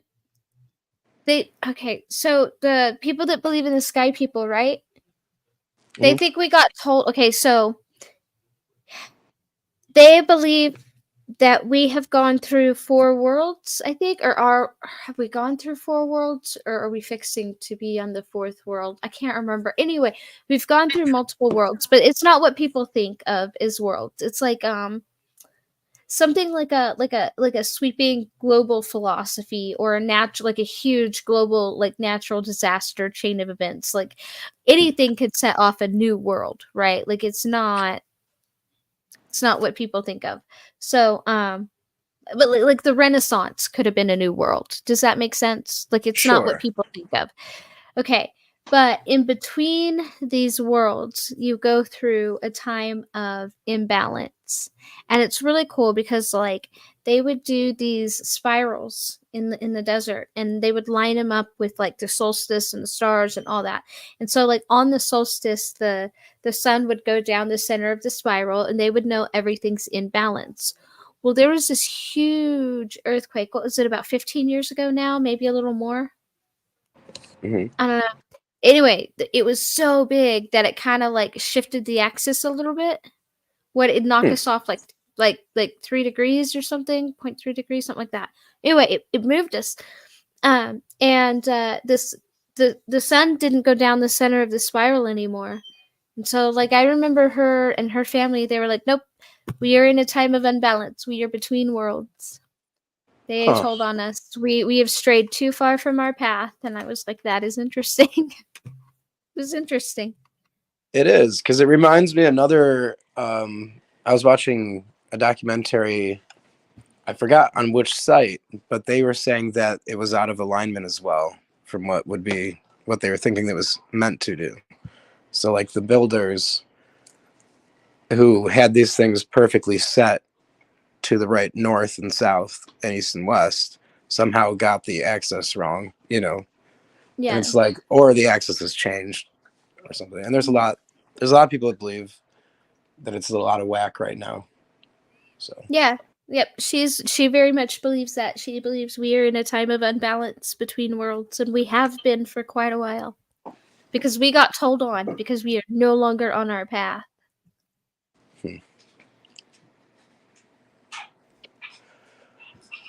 We are so you not don't being believe, you really don't so- believe in a higher power even? Okay. Before that, had you heard of the underwater panther before tonight? like vaguely, but like not like okay, I've heard somebody refer to somebody else as that, but I just thought it was like a nickname, right? Like I wouldn't have thought that there was a story behind it. Sure. Yeah, like it's this four-legged beast, and they believe that it roamed the Great Lakes area and actually lived in the Great Lakes. And they call it the underwater panther. And there is actually a glyph somewhere probably around Lake Superior where they actually had a glyph of what would be the underwater panther and stuff, like in the side of this mountainside, and it was made by the locals. Oh yeah, I can't remember quite where it's at right now. Yeah, but it's beautiful, and it's It is like a beautiful. lot of people have damaged it, over the years. People have walked by and screwed with it, like taking the stones out and stuff. But like you can still see the indentations and what it was. Basically, it's pretty cool. But it's one of the things that have been preserved, and like there's some pictures on it. If you look up underwater panther on Google, Yeah, I They'll- used to have it'll go pictures right, like, myself of it, it's but a I well-known. lost them when my camera got Oh yeah, stolen. I will Yeah. definitely Google it. Well, like a lot of native art is very interesting to me because of the things that they depict. I mean, from Kokopelli to, well, I guess Americans would say Sasquatch. To them, it was, depending on the tribe, it was something different. The Chinook, the Skookum, the Baki, the Champi, the whatever, the Guardian, right? And he's the interesting thing about it is because most times in native art, you'll have like the abstract depicted separately from things they see in the everyday world, right? But it was something that they put in with things that they saw in the everyday world, which Oh, I thought yeah. was right. They put it with the corn, not with, the like. Magical things. Yeah, I know what you mean. Yeah. I mean, it was they were trying to depict something that they were seeing, and they have fantastic things. And a lot of the things that they're writing down were fantastic things they were seeing, because that's what you're going to write on the rock. You're not just going to write, it was sunny today, as you spend hours and hours to carve it in. You know what I mean? You're going to tell what it is and what you've seen and what is amazing you at the time, I suppose. So, and it's like, it's great to get the stories from the locals and stuff, because it's like there's a lot of information and it's super valuable, because we don't know the history of North America at all because of what happened here. And well, that and you'd have to they know used so to a many lot different more. histories.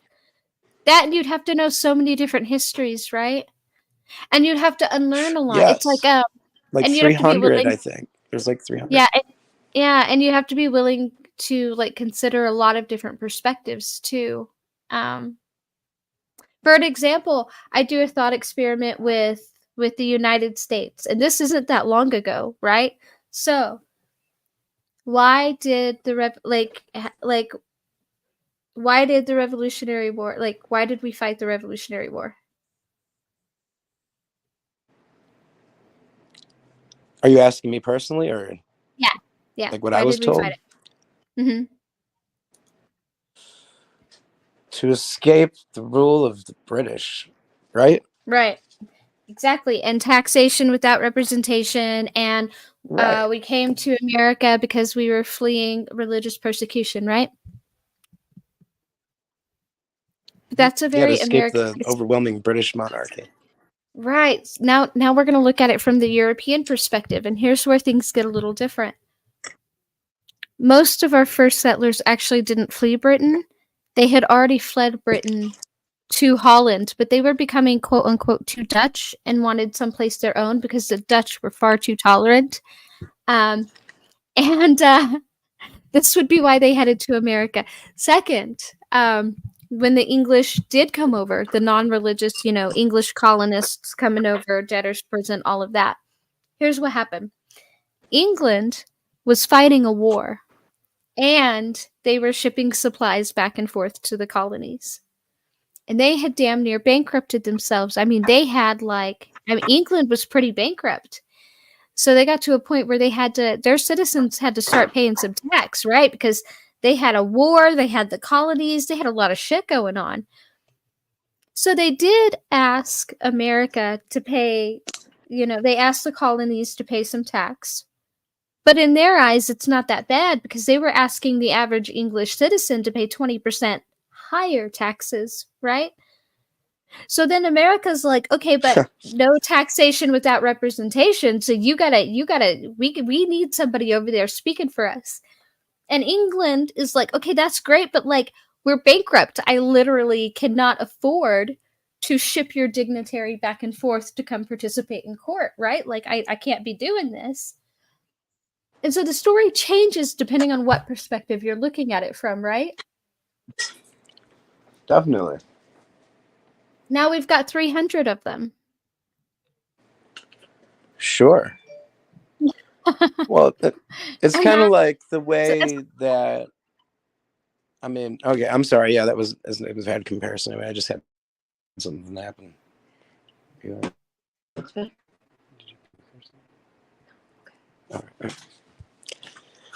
Yeah. I have to get a drink. Okay. Well, thank you. I'm getting you a drink. Can you go an Irish drink?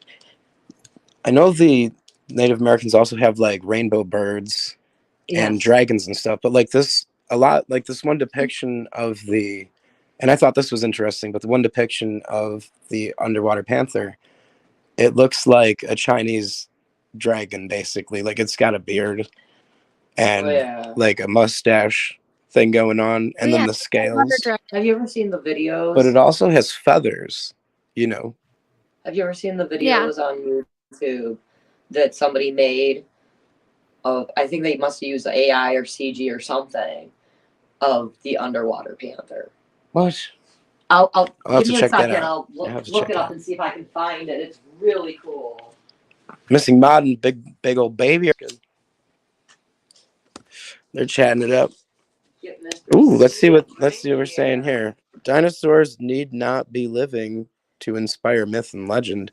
In China, fossil bones of all kinds of creatures, not just dinosaurs, have long been called dragon bones. Very true. Yeah, but that doesn't mean dragons don't exist, and that doesn't mean that dinosaurs aren't dragons. I don't know.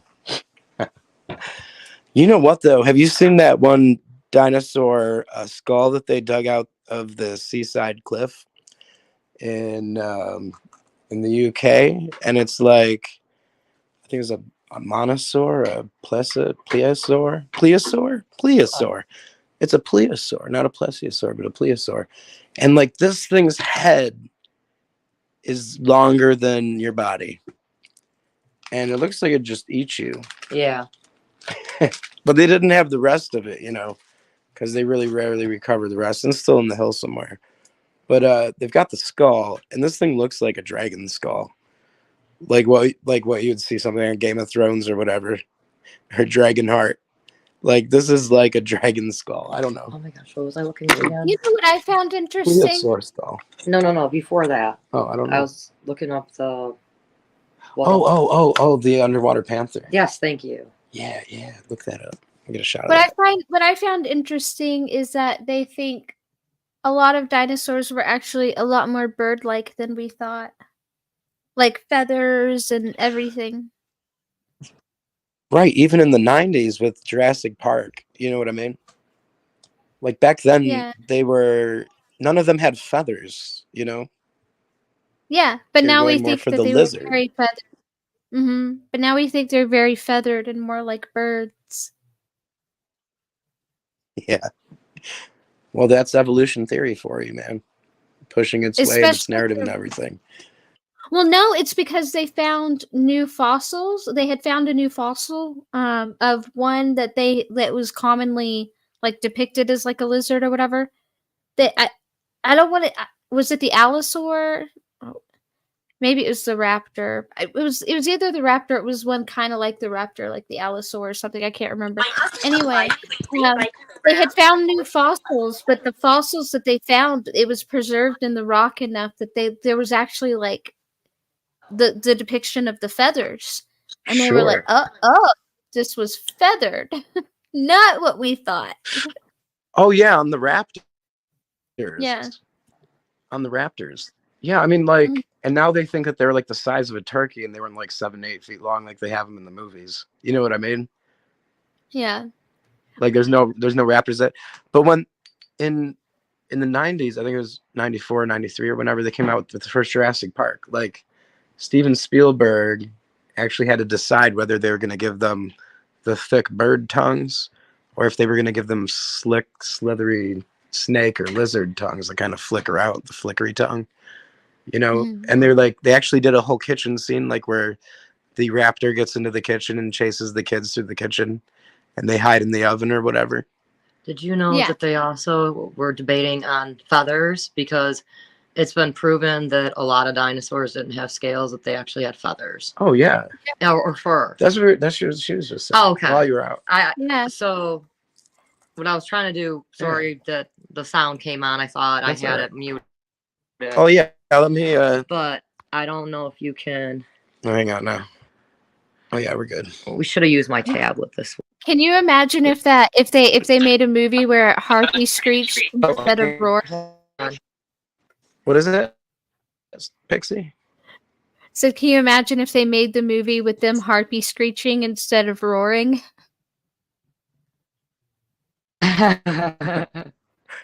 Bees. So, you know those lizards, but like real lizards that have the little fan gill, always remind me of the dinosaurs in Jurassic Park. The one that spits poison? Yeah. Or venom? Well, all right. Got a video that we're gonna play real quick on cryptid monsters. Miss Shipishu, the underwater panther. This one having to do with a cryptid I've never heard of before, or at least never come across before. I don't know if anyone else has heard of this one as well, but in any case, there's a lot of interesting information showcased here.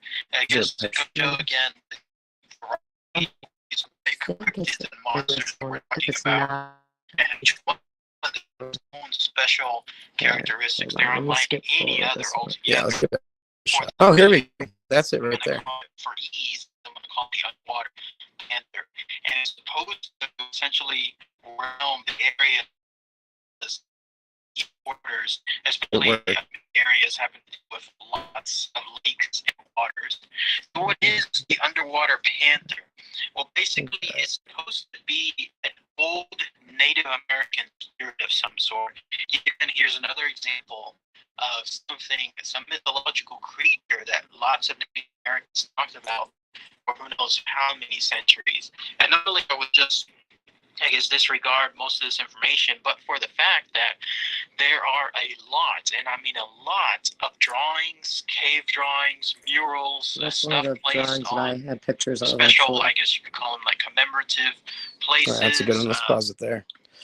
So this, you have this the backing on it's got horns, it's got the 4 feet, and then that long tail. And here's what we're really looking for with the dragons, dinosaurs, is that long tail. And then also, can't see it going, but right here was a boat with a boat in it. Wow. You can barely see the canoe anymore. And then, they have like the basically water underneath. It's supposed to be depicted. So they're that's what saying, the little squiggly lines they're are. like, the canoe is this big, and this thing's And that's, this big. yeah. So basically, they're saying it's freaking huge, And then let me see if I can So skip. they up used the to say video that for a this thing would second. topple canoes. I don't know. Are we coming through, Pixie? Probably not. Yes. We're probably not even connected No, I anymore. can hear you. Oh, we are? Okay, good. Okay. All right. So here it shows the map of Ontario. The Great Lakes. Yeah, and I can't. Oh no, now I did lose them. I shall sit here in silence and wait, and we shall mourn their absence, because I do not monologue well, unless you want me to read to you.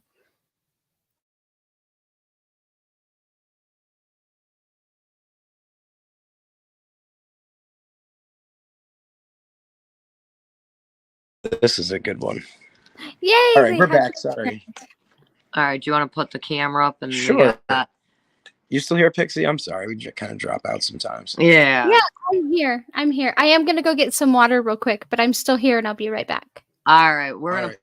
pull up a Sounds good. picture real quick as well. Go.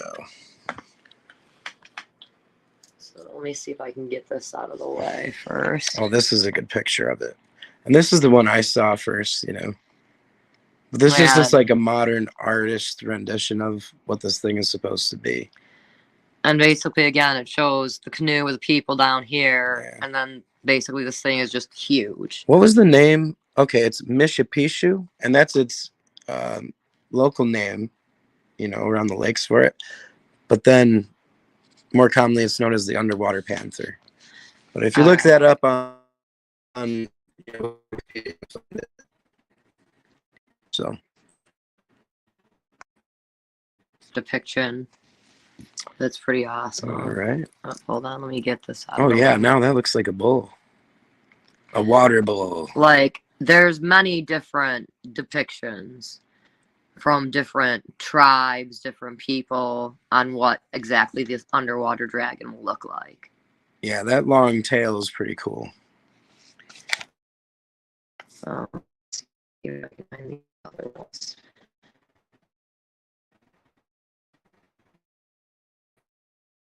A lot of stories around. This one looks more Oh, like that is cool. it's got like Similar. ram head, tiger Oh, body. You know, it's got the scales. Almost looks like a leopard. Yeah, it's. I was gonna say it's got like a leopard or tiger And that head, tail. but it's got the ram ear horns. Beautiful. It's absolutely, yeah. Hmm. I don't know if that was like somebody's AI rendition or Could have just been. or if it was just a cut and paste Photoshop, because it almost looks like was both AI and Photoshop. It's with the got way like it's a done. lion's head and ram's Yeah. horns. Yeah. But there's That's another one in here. It was really neat. All right. so I'm Okay, this is just paper and pen drawing here. Yeah. Alright. So we This have is the just a paper drawing thing. and pen drawing of the water dragon. And now that looks like a cat. Yeah, so some of these basically they look more like a cat body than anything. But still, if it's a water cat, that's interesting. Yeah. But let's see if I can skip forward again. So this thing's Pixie, it says that it's called No, this is an Mitsubishi. AI one. Oh, this is something the AI pumped out. Yeah. So basically, I'm looking at a picture right now with my AI app, Sure. asking it like, Oh, we're gonna lose it again, I think. we're gonna try that. I am curious to what the AI would say. Okay. So yeah, I mean, like, but they also have rainbow birds. They're Yeah. like big birds, and like they have the thunderbird. I don't know. Thunderbirds, yes. Well, Sure, and- some tribes. Well, they probably weren't all over the place. The thunderbirds, Yeah. I mean. But like, I believe in these animals that the natives talk about. Like, I believe in a lot of them. I mean, I don't know if the Sasquatch thing is what they were talking about, especially not the one that we think of modernly. You know what I mean? But I think, like, I mean, I've heard people claim that this thunderbird or whatever looks kind of like a pterodactyl, but Yeah, I'll try pulling I'd it. have to see. Oh, here we go. Actually, hold on. But what's interesting is like you would have all the Europeans lying about their dragon stories. Like, you know, I have knights killing dragons, right? So they'd all have to be lying. And then over here in the Americas, you have the natives remembering these dragon animals, and they're actually in their lore, like in their oral tradition, in their history. Right, but like we don't know what they were describing why by I it, right? listen to And like underwater True. Komodo dragons exist, but when you look at it, you don't think dragon. Sure. So I basically have an AI photo app that I use, and I just asked it to make me an underwater dragon. That's all I said. I didn't put any other prompts, negative prompts. Normally, I'll put negative prompts like unpixelated, realistic, whatever. That's pretty sweet, actually. And this is what it just came up with, and I'm going, that's wicked. Definitely gonna share this to the Discord server. I'm gonna try and see if it will allow me to send it to the YouTube as well. It's a If lab. not, maybe I can send it to you and you can. Sure. Lab Tech original there. At first, I gotta put my tag on it. But like, Pixie was just saying, you don't know what the animals were that they're depicting, for one thing, and like they could have been showing a lizard, you know, on the wall or whatever, and it could have just been a lizard, because then you'd have that thick tail. You know what I mean? But then you have those four legs. So like when you're looking for like this dinosaur idea, you have lizards that have that back decoration, you know, the fins and stuff. Right. But you know, you have dinosaurs that have it too, Yeah. ideally. So you're like looking for legs that are straight legs, because what they found, one thing about dinosaurs, at least with the sauropods, the long necks and stuff, that style, they have these straight legs, you know, like a chicken leg or whatever. So where lizards have like a squatted leg position, where like even like crocodiles, you know, they run, their legs are flat and squatted. Yeah. They don't stand up like a cow or like a cat. You know what I mean? So when you have like this animal, this panther or whatever, and when you see the pictures and it has these straight gait, it's called a straight gait, I think, where the legs are straight and not squatted or sprawled out, you know. And then you have that long, thick tail like a lizard has, right? And additionally, a long neck, because lizards very rarely have long necks. Yeah, I'm looking at a picture of it now, and it's like half eel, half, but with like legs, kind of. I might have seen the picture you're looking at right now, because I've looked at a lot of photos of this thing, because I've been really, like, for a while, I was really into, like, looking into it. And I actually knew the name, but I had forgotten that. But yeah, the Great Lakes area, you know, it was a big deal over here. If people were really seeing this thing, they're going to remember sending it. you that picture.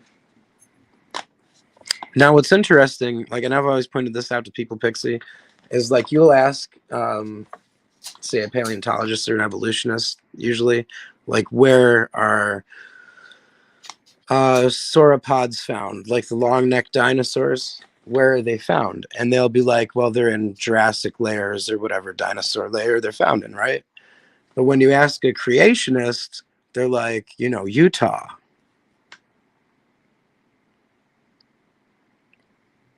And out west. You know what I mean? So like they'll actually tell you the place they're located. You dig it? Whereas like an evolutionist will be like, well, they're in the Jurassic layers. But what's interesting is usually where the thing died and got buried is where it lived too. So you got to be like, where did these really long-necked, you know, cow leg having, long tail having dinosaurs live? And it's like, well, they died in Utah. So we know that they're on the North American continent, you know? And the thing is, like, if they lived 65 million years ago, like the human evolution and evolution narratives tell us, then the Indians probably would never seen them, you know? But then you go back to the other explanation, which is ancient paleoanthropology, or paleontology, sorry, where like the Indians were digging up the bones and then interpreting them just like we do modernly, and then depicting dinosaurs and stuff on the walls. But I think that's kind of a stretch as far as logic goes. And I mean, it makes more sense to me that like the animals that they're showing and their hieroglyphs and in their beautiful, beautiful artworks is like that they probably saw these things. Yeah, sure, go ahead. Say goodnight. I'm gonna say goodnight. My meds are hitting me hard, and I'm in a lot of pain, and I'm falling asleep. So I'm Well, gonna good night. put it on and my phone and try and listen to you guys, but I gotta lay back.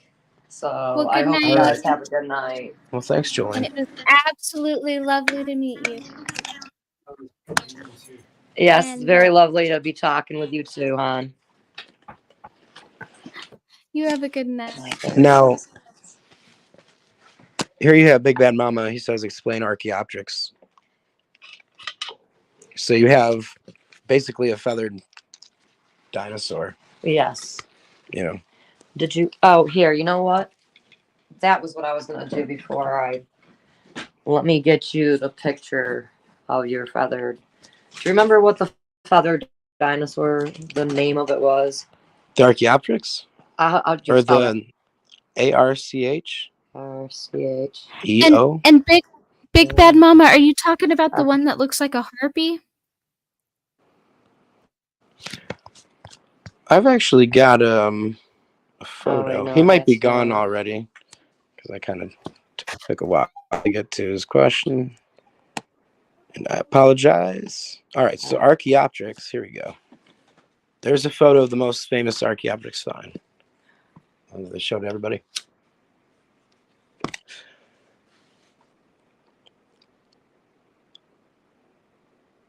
And it's got claws, and I'm pretty sure I see teeth. Maybe not. Maybe I'm crazy. I can't probably see that close, but you definitely see a long tail. Yeah. Let me pull up the Wikipedia. Oh, there's a good shot of it.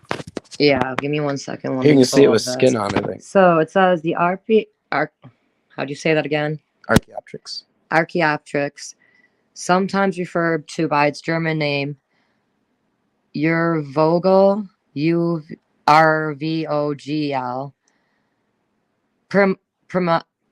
primeval bird, is a genus of a bird-like dinosaur.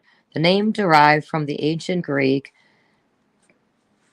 archaeos, meaning ancient, and Patrex, meaning feather or wing, between the late 19th century and the early 21st century. Say that. Archaeopteryx. Yeah. Thank you. I cannot say that tonight. You're right. Was generally accepted by paleontologists and popular reference books as the oldest known bird. Member of the group Avialia. Older potential avialans have since been identified, including I have no clue how to pronounce that one. Including Anchiornis, Zautingia, and Auroronus, which I have right here because I'm the Uranus. I'm I've so heard of into before. Auroronus because So I here study that. is. Yeah. I think this is the one that you showed already, right? Or no? Oh yeah, that's it. I think. Okay. So we I think it's- also have. Well, hang on. Oh. I think you got to turn it. Wait, hang on. I don't know. Oh, here. Maybe it's not the right direction. Oh yeah, There we you go. turn it. Oh. Oh wait, flip it over completely over. Like this. Okay, and then compare it. Hold Oop. on. Yeah, that's it. Because Okay. you can compare it like that. And then- Yeah. hang on. So Boom. yours is a little different. No, that's it. Or There's is it? only like one of these. ones. Okay. So they also have just feather. Okay, and the feather. That's the whole research on the thing. They found that feather. What And they there's had for another. years of the Archaeopteryx, or this transitional bird, was this feather. So discovered. there's a couple different ones Oop. here. Oh shoot. Well, I don't know if that's. So, there's a And then wing. there's There's a wing find. and basically this is, I don't know if I can blow that up. Right. Here we go. So There's this a lot of pieces of them. shows the different pieces of them. Sure. Mostly that wing, and then pieces or pictures of the main fossil. Yeah. So yeah, I mean, All right, I'm heading out. well, thank you. And you have a good night. So here's an article I found about Archaeopteryx, and this is for Big Bad Mama, or Big Old Baby. All right, I'll join you in a bit. And Well, I'm easy, and it was lovely to meet you. says It's very nice to meet you too. And by the way, I absolutely love your username because Is a good one. I love Thanks. pixies. I love my fairies, and I also used to do storm chasing for a bit. Okay, so Pixie is my nickname and has been for a long time. It's what most people call me. And Storms came from a name that was it was called Bringer of Storms. Also because I like thunderstorms and it was a huge joke. And so this one's just those two thrown together. There you go. Mine came because I have a little service kitty. And when I was married, I literally did rescue. And at one point, I was living at my ex husband's house. My mama cat had babies, and my mama cat and my 3 other cats, whenever I took a walk, they would just follow me down the road on Guernsey Hollow because that's where I was living at the time. And everybody was like, "Oh, you're living in a haunted place." I would walk in the cemetery that's supposedly haunted on Guernsey Hollow. You can look it up, Guernsey Hollow Road in Frewsburg. It will give you so many things about how the cemetery's haunted. So basically, all of a sudden, other cats in the neighborhood that were indoor outdoor ones started following me as well. So they started calling me the Cat Pied Piper originally. And then they didn't want the little kids referring to me as that because some of them had heard the story and they didn't want kids to think I'm evil. So it suddenly became Miss Kitty or Mama Kitty. And eventually we turned it into Kitty Mama.